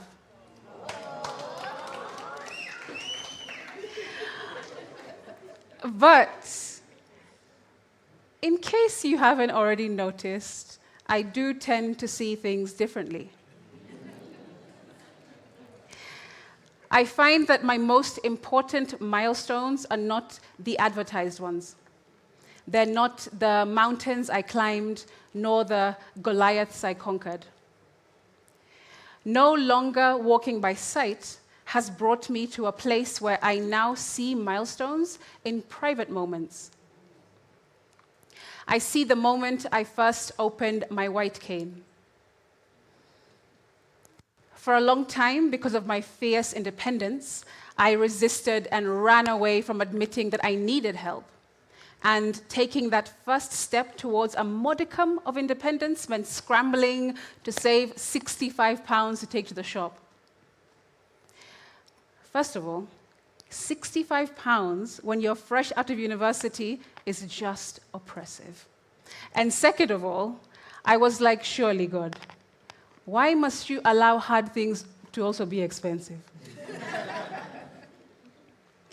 So I bought the bloody thing somewhere in London and brought it back home to Mombasa and did what any sensible person newly into disability would do. With all of its packaging and helpful manuals, I carefully stuffed it in the back of my wardrobe, right next to my vikoi and my deras and my fragile inner child. I hid my white cane away. It was only the year after that when my brother Kelvin came over to visit one day and saw me bashing around into tables and chairs, did he say, "Yo, didn't you buy a white cane recently?" "Yes, I did, yes." "Okay, well, if you're not going to use it, then can I check it out?" So I got it out to the back of my wardrobe. He closed his eyes and started messing around with it, walking all about the house. And, of course, he was doing it all wrong. And I was like, look at this guy, struggling to use a white cane, surely. "Fine," he said, "you show me how it works then." And I was like, I will. So I grabbed it, and all of a sudden I was like, pew! Across the house, it's like, showing him how it's done. And that was the very moment I first opened my white cane. It was a long time after that when I realized what he had done for me in that moment. He saw the heart-wrenching pain that I was pretending to have a handle on and held space for me to crawl into it for however long it needed to take me. I see the moment I was ready to give up music, like done. It was at the table over Christmas lunch, with family, with food, conversation, and out of nowhere, I looked up and just said, "I think I'm going to quit music." An awkward silence befell the table, of course. Then everyone breathed again and said, "What?" Music just wasn't taking me to where I wanted to be. And as hard as I tried and tried, being a disabled female artist who didn't twerk and preferred to perform her cha-cha while barefoot just wasn't very sexy, you know what I mean? So, of course, my family tried talking me out of it by reminding me of all the amazing things I had achieved so far. But I was resolved that the 31st of December that year would be the last. Literally a week into the year, I get a call from someone I hadn't spoken to in like 8 years, Mike Rabah. And he asked me if I still sing. Yes. He says he's producing a big gig for the Ministry of Sports, and he wants me to write a theme song, which would become the event anthem. Then he wanted me to come over with my team to shoot the music video and headline the event itself. In 2 days flat, I composed, I wrote, I recorded, and produced the song in my home studio. Then I drove to Diani with the gang and performed the heck out of that song. Okay. Nina Jijua ended up being the official theme song in memory of the late, great world champion, Agnes Tirop. And on the last night, when everything was said and done at the event, I remember sitting on the balcony by the beach with Melvin, my brother and my manager, and Candy and Vincent, feet up, in complete awe of what we had somehow managed to pull off out of nowhere. That was the moment I was ready to give up music. I also see the moment I reconciled with my father. It was around Father's Day, and every Sunday that month, my church dedicated the preaching to sermons about fathers.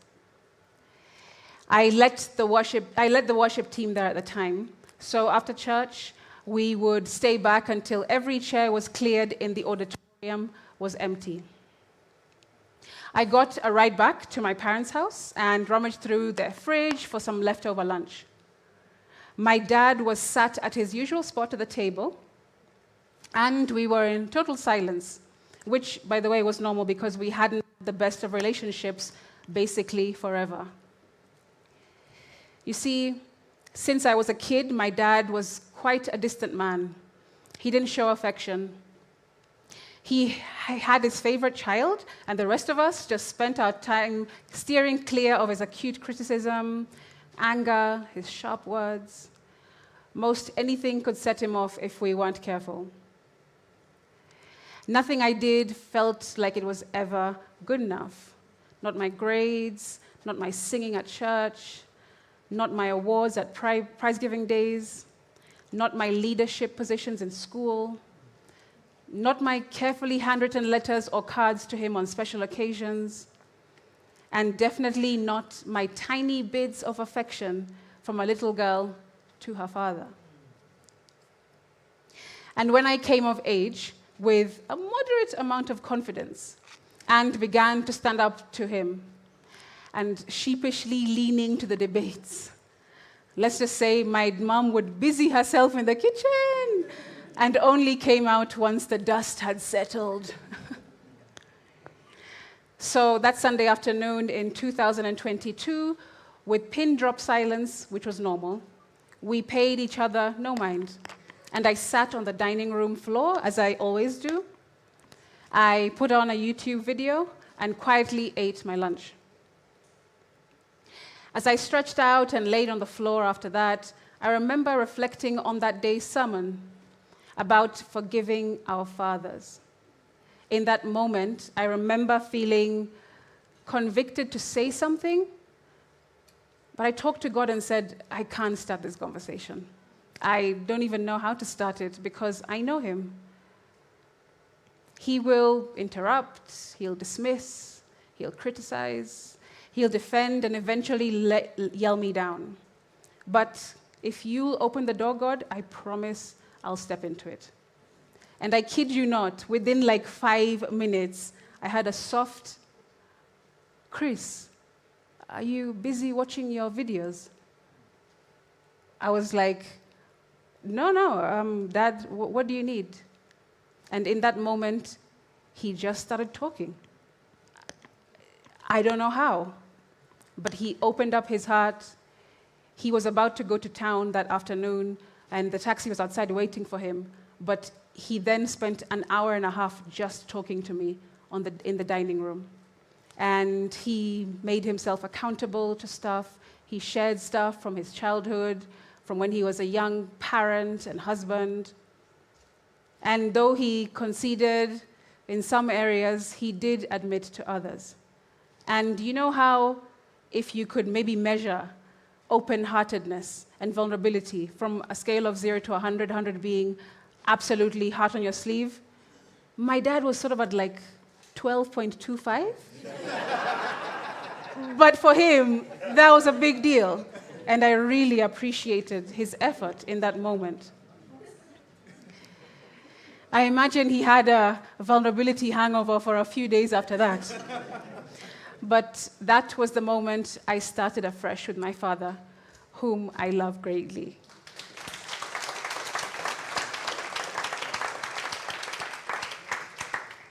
I see the moment I fully trusted that I could be a good mother one day. My 2-year-old nephew, Niall, had brought his mother, my sister, to visit us one holiday. And there was one day in particular that she really wanted time to herself, right? To get her hair done and go shopping. Now, for context, because of my disability, I had always been terrified that I would be an inadequate mother, that I wouldn't be able to see my child smile or mirror with reassuring eye contact. I wouldn't see my child sleeping in the wrong position, for example, or about to get bitten by the dog. I was worried that they would choke on food and I wouldn't be able to see it, or just crawl away without me noticing. So that morning, when my sister asked that I take care of Niall, I was like, As in for the whole day? Or... So because I love swimming, I decided that's what we're going to do. Go to Kelvin's house, where there was a pool, and use it while he was in court. We would eat and swim and then play until Niall surrendered with exhaustion and then take a monster nap. That was my plan. And by that time, surely she would be back, and I could safely deliver her child back to her with no shipping costs, of course. I got his bag ready. All my assistive technology was in place. My white cane faith in my hand. Then looked him right in the face. And thank God my sister and I, by the way, could pass as twins, because the illusion and confusion it created for Niall, at least it changed the game that day, gave me some leeway, because he thought he was with his mom. Then I said, right now, let's do this. That was the moment gifted to me by my sister. This will be the first time she will hear me say this, actually, how much I appreciated that day. A day out with my 100% dependent nephew, with her full trust in my ability to mother him on my own. In that moment, I was given an opportunity to pull out a version of myself that I wouldn't have known existed without having been left with no other choice but to find it inside me. Milestones. My milestones live in those and many more quiet, unseen moments that are never spoken of but speak to me. Moments which have gently taught me that familiar is not necessarily brave, and that similar is not automatically safe. To understand that there are things inside of you, unfamiliar, that you have to be willing to go in order for God to pull it out of you. Yes, I am visually impaired, but I'm not vision impaired. Where people may see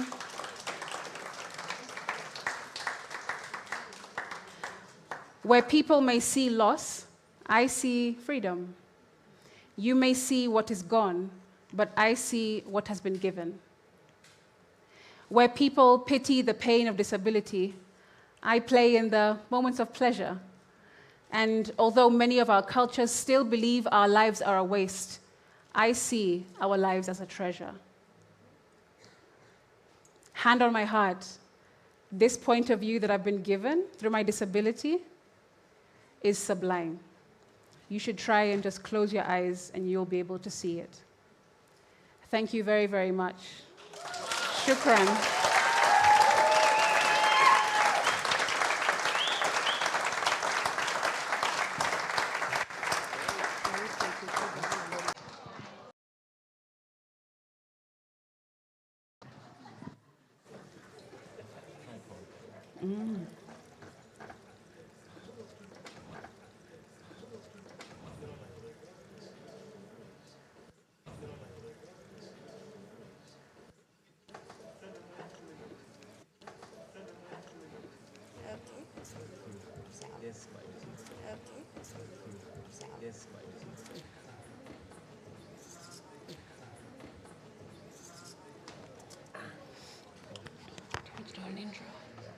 My nephew Niall. I wanted to write it for him so that he can grow up when listening to it, knowing that even if life gives or throws twists and turns his way, that he should remember that his auntie always sees him as a star.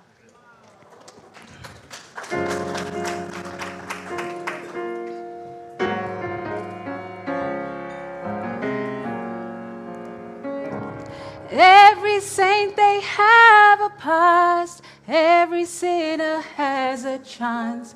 Look at how far we have come with how far back they tried to start us.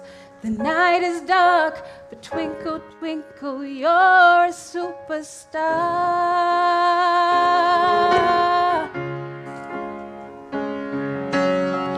Make sure you give them a good show. They can't keep your eyes off your glow. Leave a dent and make a mark. Let them wonder who you are. And light it up, 'cause twinkle, twinkle, you're a superstar.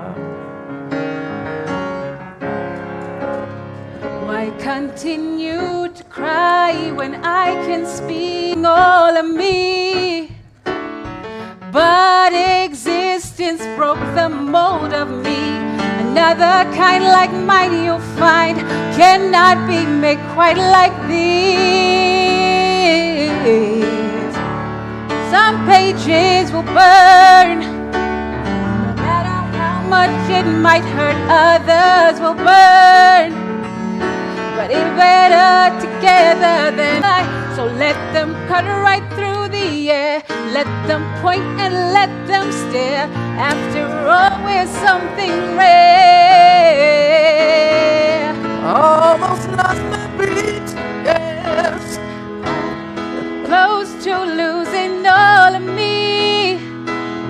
But existence broke the mold of me. Another kind like mine you'll find cannot be made quite like this. Oh, some pages will turn, no matter how much it might hurt, others will burn. But we're better together than we are alone. So come outside and touch the sky. The night is young and time is ours. Every saint they have a past. Look at how far we have come with how far back they tried to start us. The night is dark, but twinkle, twinkle, I'm a superstar.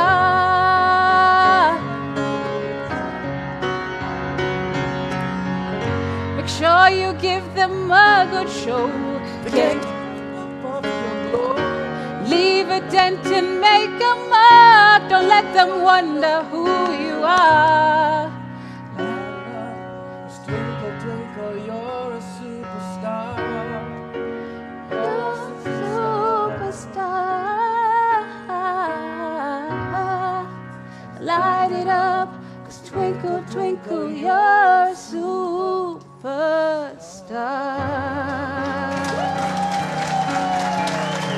Eric Wainaina. Oh, yeah.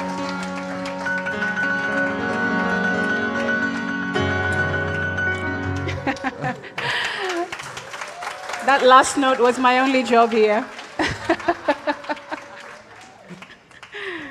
Thank you, darling. Wait. Another hand for Crystal and for Eric. When I turn 51, I want to be Eric. And I think for you guys to know how difficult that was, they just did that this evening. There was no practice. And most of you can't even carry a tune in the shower. Or the other one that's Ugandan. Every tribe that made this girl here, you have to move your body. And so, Guido, I'm challenging you to give us.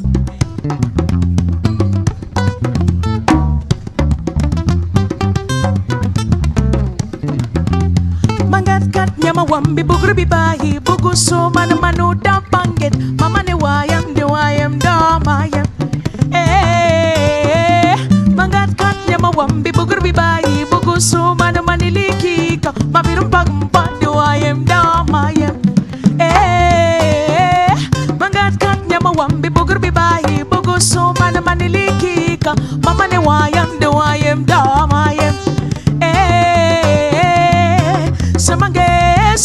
Semange, mama chinki moga, surewari aye, semange,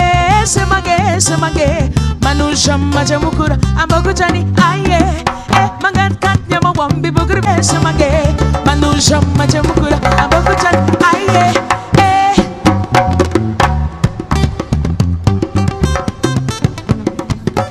Hatchpay,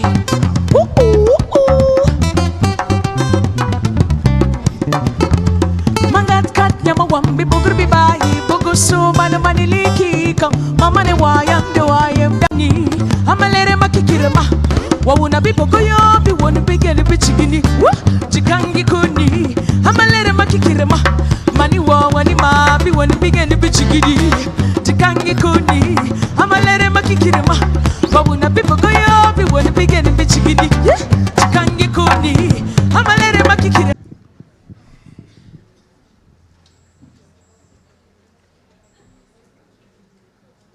Thank you very much, the band and Shitakwa, for that outstanding performance. I'm going to ask for my seats to be brought here. I am waiting for those.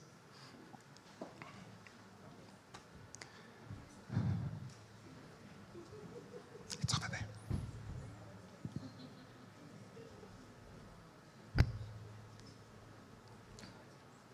There's nothing that you cannot love about our final speaker this evening.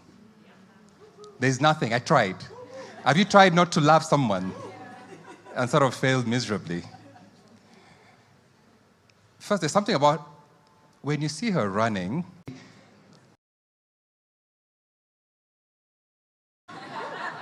In this country that gives us a sense of pride. Whether there's nothing. Think about it. When's the last time you're like, it gives us a sense of pride? Whether there's nothing. Think about it. When's the last time you're like, oh my goodness, I'm so proud to be Kenyan? Anguka nayo, okay.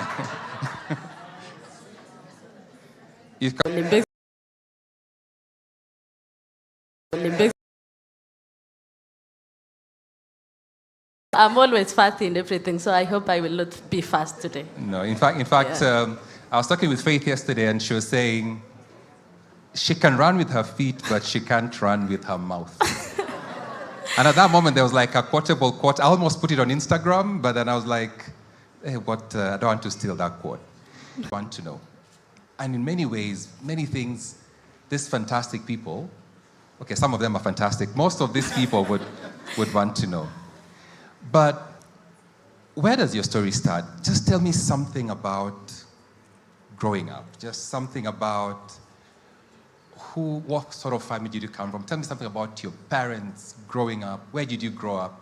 Was it in Kisii? Just tell us. Also, Kisii is a beautiful place because my mother and my father could not afford, escorting me to school and ananirudisha nyumbani. So I had to walk alone to school and come back alone. Na kulikuwa na baridi pia, and then we didn't have shoes. So I was going to school barefooted when I was 5 years.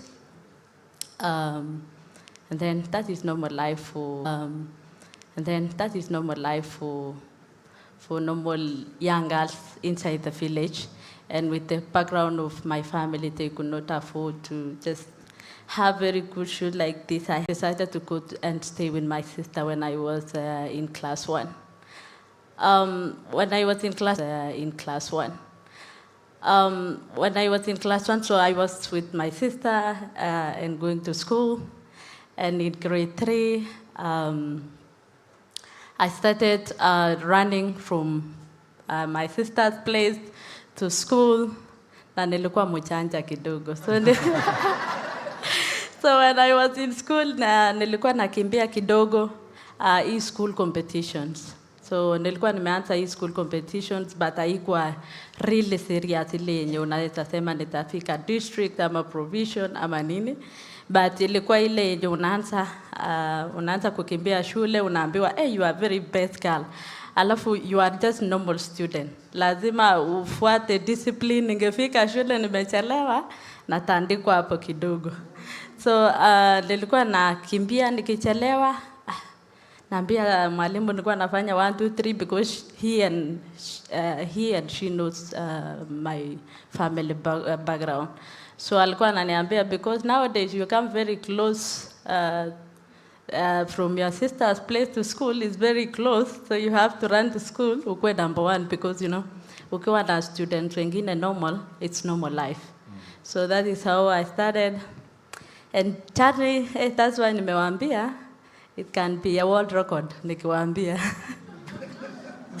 Yeah. Fantastic. So, wacha nikuulize swali. May I ask you, Faith, this thing of running, so I get that part, you wake up, you're running. At what point did you determine that other than running away from your problems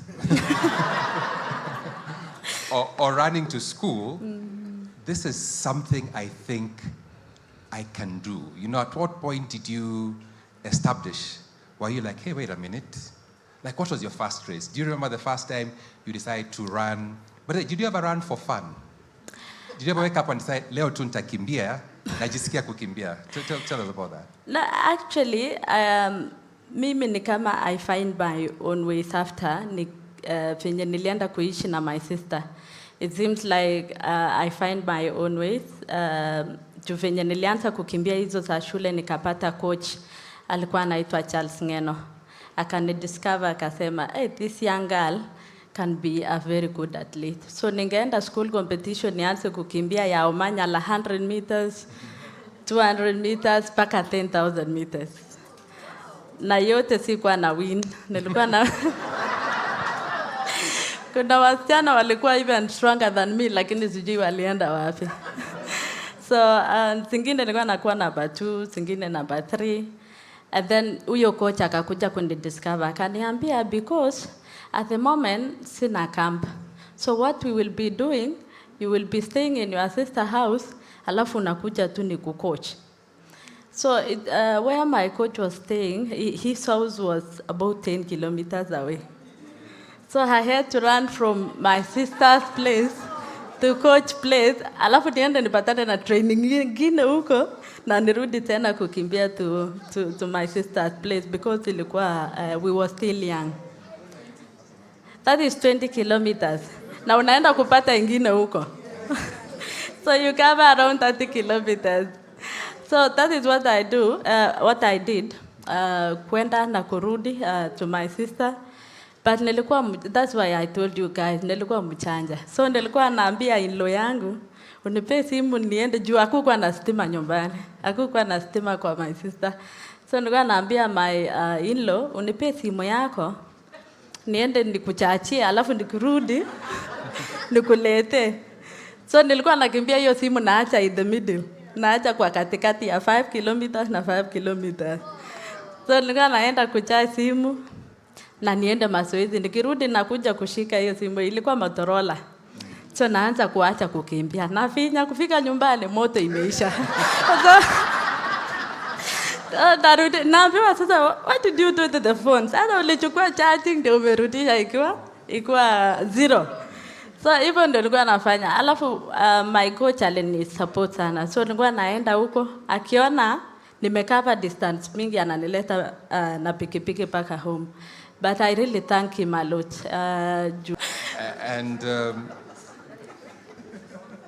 What do you remember to be your first competitive race? You said you ran, you're doing 100 meters, 200 meters. At what point did you start running professionally? Just tell us something about that. Okay. I started running professionally 2010. I was still young girl, coming from the village without shoes, without Nike shoes, without spikes. Nilikuwa na ile ya Mungu tu. So 2010 nilikimbia hapa Huru Garden, nikakata timu ya kwenda Poland, World Cross Country Juniors. So nilikuwa 16 years by then. So kwenda nyuma nilikuwa nimekata team 209. Nilikuwa 15 years. Nikaambiwa you are still young. Inabidi mama yako na baba yako wakuruhusu uende ng'ambo. So my dad akasema, she's still very young, 15 years. Sitaruhusu aende ng'ambo. Nikapaki tu hivyo. 2010 sasa nikakata hiyo ya Poland. Nikasema, hii nikiambiwa mimi ni mdogo ni kama nitalusob. So 2016 nikakata timu ya kwenda World Cross Country Poland. Nikaenda kukimbia World Cross Country nikakuwa number 4. So that was my first international race. Na nakumbuka nikienda huko, I was a very young girl. Sijui airport, sijui escalator inapandwa aje. I remember nikichukua bag zangu, you know, ukiingia Kenya team unapewa hizi bag kubwa.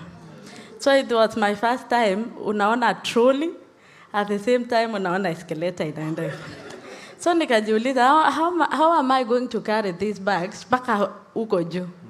And then I told my friend mwenye tulienda naye for the first time, sasa kitu yenye iko tutasukuma hii trolley, ingia kwa hii escalator, itubebe mpaka huko juu. Yale hakuna kitu yenye ilikuwa inaniambia kuna lift yenye unaweza ingia na trolley. So tukaenda hiyo escalator ile penye iliturusha. It was so funny. So nikaambia my friends, so watu wenye walikuwa hapa chini, team managers, wakashanga what is happening. Because you know we are young, we don't know what to do. Tukaamua tu kuamilia hiyo trolley mpaka huko juu. Penye tulifika huko juu sasa vitu ikaenda vizuri, tukaenda kucheck in. I remember that terminal until today. Hapo airport penye ilichomeka, it was really funny. Yeah. So you get there, Kakimbia. This question I have, Faith, and we're talking about milestones, your successes, things in your life, especially in your career, different things that you can look back and say, this was a milestone. This was significant. This was big. You know, for us, we see everything you do as big. Everything you do is major. Atuonangi ni kama hii ni ndogo, hii ni kubwa. For you, what would you say is your most significant race? You've run many, Olympics, Golden League, I don't know, national... Do they even require you to do trials in this country? Yes. Or you're required as well. Yeah. So, talking of milestones, when you look back in your career, from that time when you're doing all those races, from the time you're 16 to now, is there one race that you can say, this was the most significant for whatever reason and why? Well, I can say, you know, still, what is still in my mind and it will remain in my heart is that young girl running barefoot. Because, you know, if you can run barefoot and today you are running with spikes, you are given like 5 pairs of spikes and you can choose which one to use. It really touches it normally touches my heart, like, if I can have these 5 pairs of shoes, na nilianza without it. You know, I just feel every time I go to the track and think of, you know, I've came from far running barefoot and now I'm running with spikes and winning medals and breaking records. It's still in my heart.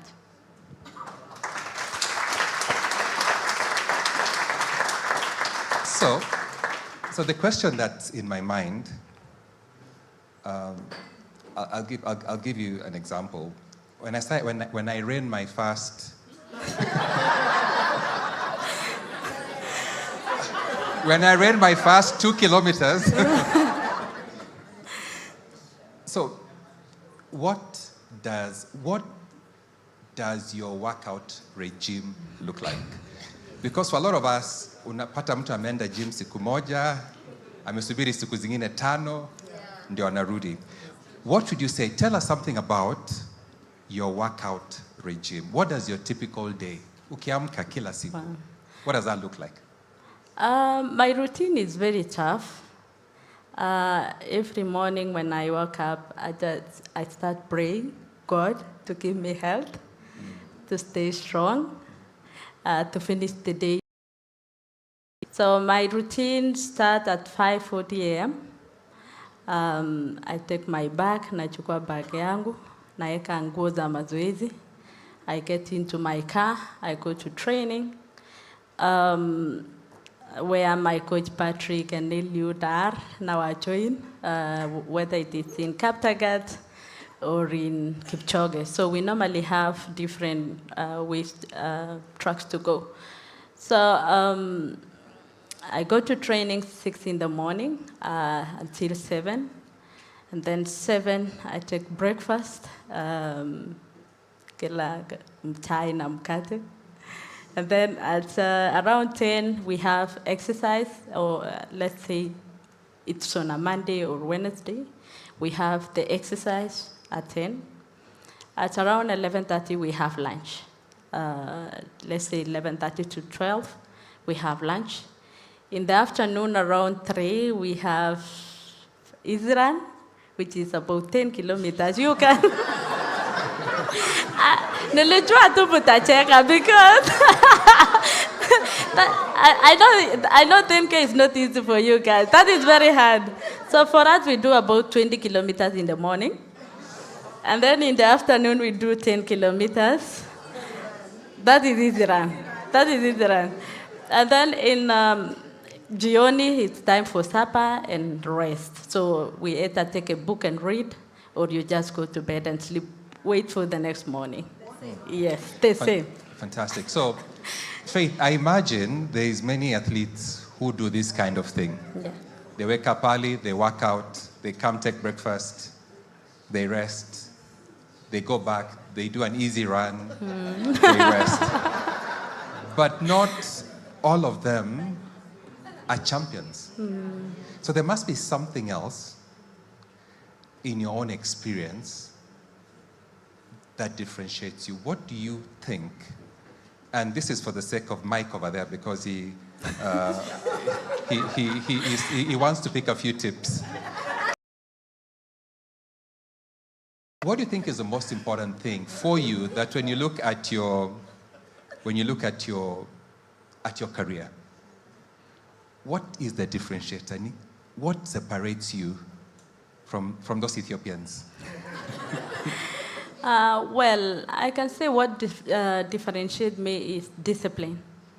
I think if I was not disciplined since I was a young girl, I could have ended up having 5 children or 10 children. So I think discipline has driven me to where I am today, and being patient is the most important thing. The records you saw last year, the record you saw this year have been like being patient about it and just training for it, working hard for it, and being disciplined, and just focusing myself to one goal, which is I want to achieve this. Fantastic. So on any given day, Faith, you get to the stadium, like you were saying, was it Golden League? Mm-hmm. The one where you broke the record, I think 1,500 meters, then you did the 5,000. The Diamond League, yes. The Diamond League, there you go. Gold, diamond, sometimes we... my apologies, Faith. It's, you can tell where I come from. So in the Diamond League, so we were used to 1,500. Number one, just tell us something about, in this corporate world that a lot of us work in, we talk about change and transition, how you need to change certain things, and there's a lot of theory as to how you should do it effectively. So for you, what was the mindset when you decide, I want to move from 1,500 to 5,000? And then you end up winning it. Just tell us something about that. Well, what I can say, I think for me, when the age comes, you have to move from one distance to another, especially when it comes to sprint. You can't stay in 1,500 for long. You have to move for a longer distance because the age also is catching up, So I have to introduce my legs that this is the way to go. You have to move from 1,500 to 5,000, and then going to marathon in future. Maybe you will see me in marathon in future. So I think it's solely the mindset. You have to just set your mind that I'm moving from 1,500 to 5,000, and I still have to achieve what I have achieved in 1,500 before moving to the other distance. So I think it's really the mind tuning. Okay. Yeah. I'm coming to the close of this. The Olympics, so you get there, it's a big day, it's the finals. Emotionally, What are you feeling? What do you do? Do you pray? You know, when that gun is about to go off, could you just paint for us a picture? What are you thinking? I'm not going to ask you tactically, but you know, whenever we watch you, we're always hearing those Wazungus talking about tactics. You know, Faith Kipyegon, she's holding back, she's holding back. That's our Kimbiangi, but they know. Wamejua strategy yako kabisa. But for you, I think just to help us all in the different aspects of our lives, when the big day comes for us, whatever that big day is, it's an interview, you're getting your child, you're doing this something fantastic. Like, what's your mindset? You're getting to this big race. You know, people back home are like, faith. It's the one thing. Like, because of this last Olympics, you know, other than, if you're not there, hata tungepata kitu. So, but what is the mindset? You know, where is your mind at as you get into that step? Something maybe we can pick for us in our lives. What is your routine? What do you go through to get ready for that big race? You know, in everything you do, you must know how to handle pressure. Pressure comes from every corner. You are a champion. You are Olympic champion 2 times. You know, we are waiting for the third one. You know, you have to put, you know, kusima masikio. You know how to sima masikio. Na hii maneno ya kusema kuanguka nayo, you just leave it aside. So you only be yourself, because if watu wakikuja very close to you, you will lose focus. So for me, I normally watch funny movies. So before I go to race in the evening, I watch funny movies. Kama ingine ya ni Great Britain, mtu anaweza shika gari akate amwagie maji. That's funny. So it removes nini kidogo. At least wesi tense. At the same time wesi fikiria chenye unaenda what is coming up. Because if you give yourself pressure, you will not perform. So normally I just watch funny movies. I try to relax, I try to laugh. I'm always a smiling queen. And I got the name, so I normally try to smile and just remove everything in my mind and just focus that this is history. And also remembering the next generation. How many young girls in this country are looking up to me. My daughter, Aline.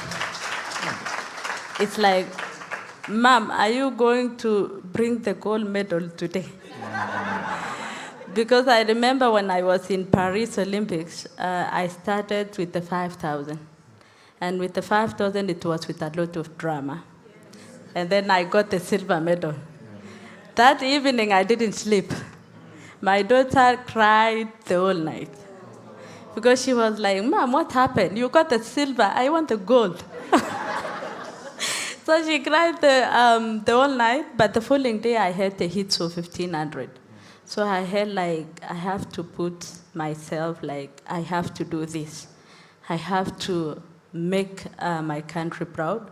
I want to make my daughter proud, and also to show the next generation that everything is possible.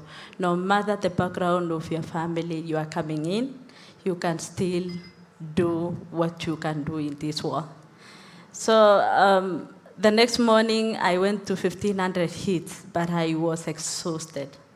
About the drama happened in the 5,000, you are running with the yellow card. You know, I ran the whole race with the yellow card because, you know, what happened in the 5,000, it said I was the cause of everything. So I ran with the yellow card, and I was like, oh my goodness, it seems I'm going to give up. But I had very good friends of mine. I had my management, my coach was there, my mentor, Eliud Kipchoge, was there. I was so lucky. So they came together and told me, what has happened has happened. Just focus yourself in Olympics. Then I was like, okay. just put myself together and just focus for this that medal. And that is how I came out of the trouble and everything. Yeah. Fantastic. How does Faith Kipyegon define success? Because for us, you're successful. But for you, do you feel like you've achieved all the milestones? Have you achieved success? Is this it? How do you define success? For you, is success defined by athletics? Is it defined by family? How does Faith define success? Well, for me, Donald, I'm not done yet. I still want to do I still want to do a lot. I still want to still inspire young girls. I still want to still inspire many women out there. I inspire my own sister. Where I was living when I was younger, now she's running half marathon. So I used to encourage my sister that this thing might change our background, might change our family status. And my sister had a baby at that time. But I told her, a baby will not stop you in what you want to do. So she stopped breastfeeding her baby and started training. So that's why, Donald, I'm saying I still have a lot in my tank that I want to still motivate young girls and women to know that everything is possible. You can wake up today and achieve what you want tomorrow. So success is only from hard work and being disciplined and working hard for it. Fantastic. Yeah. Who are your heroes? Like, who are the people, maybe not so much heroes. It is often said that whenever we achieve success, we couldn't have done it really by ourselves. So who are those people in your corner when you reflect upon your milestones, upon your achievements? You look back and say, I have been able to do this, but I would not have done it without this set of people. Who are these? Well, I will say my heroes are my parents. My father, my mother, and my brothers for laying a very good foundation for me to be successful today. Kama aingekuwa my father na my mother, I went several primary schools. After kupata huyo coach Charles, nilienda to different primary schools. Paka yenye nilimalizia, I didn't tell you that. So my mother and my father are the heroes. Tunakumbuka my father na my mother alikuja kunichapa kwa my sister. Knowing that walikuwa wananitafutia life, kurudi shule, niende nisome. Because I told you I was mujanja. Angenipeleka shule boarding school. I could pretend like I'm going to buy milk, but I'm just going back home. So that's why my parents are heroes, because walikuwa wanakuja wananirudisha boarding school, ninarudi nyumbani wananirudisha. So I didn't know walikuwa wananitafutia a place to train and focus and maybe one day be Olympic champion or world champion. Last two questions. So, sasa hiyo pesa yote unapatanga. Is there something, jokes aside, is there something you are extravagant? Like when you have the money, the one thing people know, when Faith has money, this is the thing she buys. Yani hapo ndio una lose control. Kiasi tu. Is there an extravagant? Because you're very disciplined from what you've said. When it comes to money, is there something where you're like, when it comes to this, I am not disciplined, and what is that? Well, that's a very difficult question, but for me, where I've learned from and where I've come from, money will not define who I am. With the money I have, I try to do what is necessary. Nike really dresses me very well. I don't need to buy clothes. So I do other things to support my family, to support my siblings, and also to know athletics is not for longer term. I need to invest at the moment, and I need to know, and I want to do something which people will know Faith have done this during when she was running, when she was still strong. I really, really thank my mentor, Vivian Cheriot.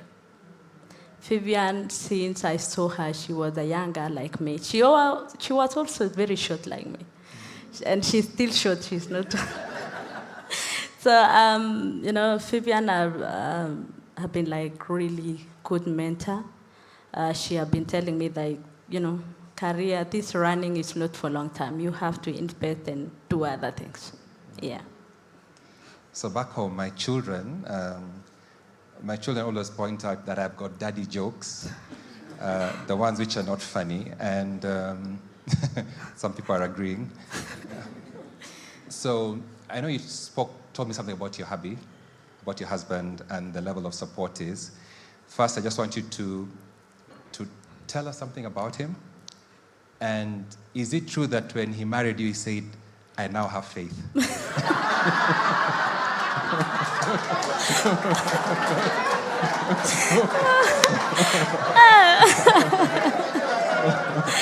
Okay. That's funny, Donald. Okay. Okay. My husband has been supporting husband. He has been supporting me all through since we met. He was an Olympian as well. He was after, the 2012 Olympic Games in London. He ran with Rhodesia. He was number 3. So that is where we met. Okay, you will finish the other story. So that is where we met, and I was still in school as well. So we tried to fanya classes yetu, That's why I told you guys, if I was not disciplined from younger age until now, you can plus. So that is where we met. We met in 2012, and my husband has been really, really supportive. Yeah, fantastic. Yes. Finally. I'm like in my church, when the pastor says finally, you can say it like 5 times. Says finally, in closing, the last thing. What is your parting shot for these fantastic people? What is that last thing that you want to share with us? And really, from your milestone, from your experience, what lessons can you pick? Is there something you think we can be better about as people, as a country, as individuals? What message do you have for us? One message I will leave you guys with is just make your dreams be valid. And just be disciplined in what you do. Be a hard worker. If you can wake up in the morning and just drive yourself, ukifika jioni, you are like exhausted. You just in the morning feeling fresh. Just push yourself. Faith Kipyegon. Thank you so much. Thank you. Thank you. Thank you so much, Faith. Thank you. Thank you so much. I can now run very fast. Okay. Thank you. Yes, Peter.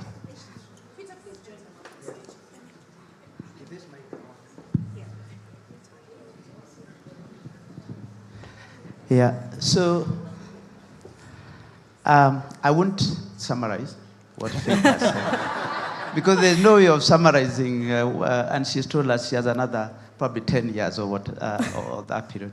But what I wanted to say, the first time I got to interact with Faith, I decided, I ran for leisure, by the way, just let me declare. So I decided with some of my team that we would go and visit Kaptagat, which is where Elliot. which is where the elite runners run. And then that's where I met Faith. Now, Kipchoge invited us to run with him at 9 a.m. So we were supposed to get there at around 8 a.m. and then find the team. So the thing that struck me when we went there, or the thing that struck us, is that this is a very basic camp. These are elite runners, paid a lot of money, but they live in a very basic way. We planted trees so that we could symbolize whatever. Faith is the one who was pouring water for us as we planted the trees. We didn't have an agency. You know the way you go for tree planting, and so the humility of the team. And then we were supposed to run the 5 kilometers. So the easy run, not the easy run. So we begged the team, including Faith, that they can walk as we ran. So they agreed to run with us, so which we ran. One of them would run forward, take photographs, come back and join us. So that is the experience. So I said to my team, you must do a documentary on Faith. So you know the documentary we did as part of the Olympic series. Yeah. That's why she was the lead actor or actress in that whole thing. And that's also one of the reasons why we work with Kipchoge in the broader sense through M-Pesa. So what I'm doing now, the reason why I got up, is I ran in Karura for leisure. So I'm going to be inviting Faith and one of two of your friends to come and run with us one of these days. When we have prepared, and you can come from bed and just come and run with us. So that's why I came here. But we are very proud of you. We are very proud to work with you. Thank you. And Thank you for gracing the occasion. Thank you. Thank you so much. Thank you, Peter. Thank you. Thank you so much. Thank you very much, Peter. Thank you, Faith. Thank you so much. Before we close, I want to invite Fozia, who's our host, to make some closing remarks, bearing that the boss has just spoken. But anyway, Fozia, for your remarks, please. Thank you so much. Wow, it's still full house. Wow, thank you. Good evening, everyone. Good evening once again. Wasn't that amazing? Oh my God, oh my God. We are just so blessed to have been here at this time to just share those amazing, amazing stories. So Maya Angelou says, there's no greater agony than bearing an untold story. But to bear that story takes courage and vulnerability at another level, isn't it? So let's clap for our speakers. Amazing, amazing, amazing, amazing. So I'm here to just say 3 things, and that's it. And then I can invite you for a drink if you have time, down there as we go home. The first thing is, I'm sure you're seeing Safaricom Emerald, and you're wondering, what's that? Isn't it? Yeah. So Safaricom, 2 years ago, we decided that we're going to refresh what we call our customer segments and how it is that we engage with our consumers. And actually, in October last year, Faith was with us when we launched Safaricom Hook, which is our youth segment in Eldoret. She was there. She came to grace us. We are really, honestly, we are honored. We are really, really honored. So this segment, you special people, come from a group of about 2.5 million customers on our base. You contribute a significant part of our revenue. We have spent about 6 months having sort of like conversations with you, and you have told us that 3 things are important to you. The first thing is a sense of purpose, and you felt it today. They know they're standing on the shoulders of giants, and they cannot live their lives just at that point. They have to give back. It came through, isn't it? Each and every one of them said, purpose is important. So we will try to make that opportunity, create that opportunity where achievers, which is what we call all of you, the segment, can actually be able to demonstrate that, share that, because you told us it is important. The second thing you told us that is important to you, of course, is tech. We won't talk too much about that, but you always have to be on because it makes your lives easier, more convenient. So how can we support in that space? But the third part was experiences. You want to experience things with people like you. There could be different experiences, so this is one of them. So we've done the rally, we've done the Concours d'Elegance, we've done a couple of other things just to try and create those moments for you, our special customers, because we understand you live very, very busy lives, just to give you a moment to pause, just to press pause, just for a moment. And we hope that today was worth your time. So the platform is going to be called Emerald. We're going to be launching it next year in the sun. I'd like to most sincerely thank Tamarind for hosting us today. Please stand. We'll clap for you. I'd like to thank Stage Pass, Yellow Moon, MJC team. Where's Imelda? She didn't come today. She's away. Okay, fine. So Flora is the segment lead, the one in orange, for this segment, supported by Mark and someone else called Imelda, who's not here. Angeline will create all the experiences for us. She has a big team. A big team. So she creates experiences. And Flavia there is responsible for bringing to life consumer segments in how it is that we engage here at Safaricom. So we hope that it will be worthwhile. I really thank you for all the hard work and for making this happen. We have to really, really connect. Honestly, yeah. And our CEO, honestly, he started his day at 6:45. He sat through with us just for honoring us today so that we could spend this evening with our guests. But most important, I really like to thank all of you for coming. This was an exclusive event curated just for you. We have a few people online, but thank you so much for coming. Do we still have? Yes. If you have time, and we really hope that you do, please join us for some bitings and some drinks down this way. Now, before I close, if I don't thank these two people, this stage will burn. Dawn and Agatha, please come up.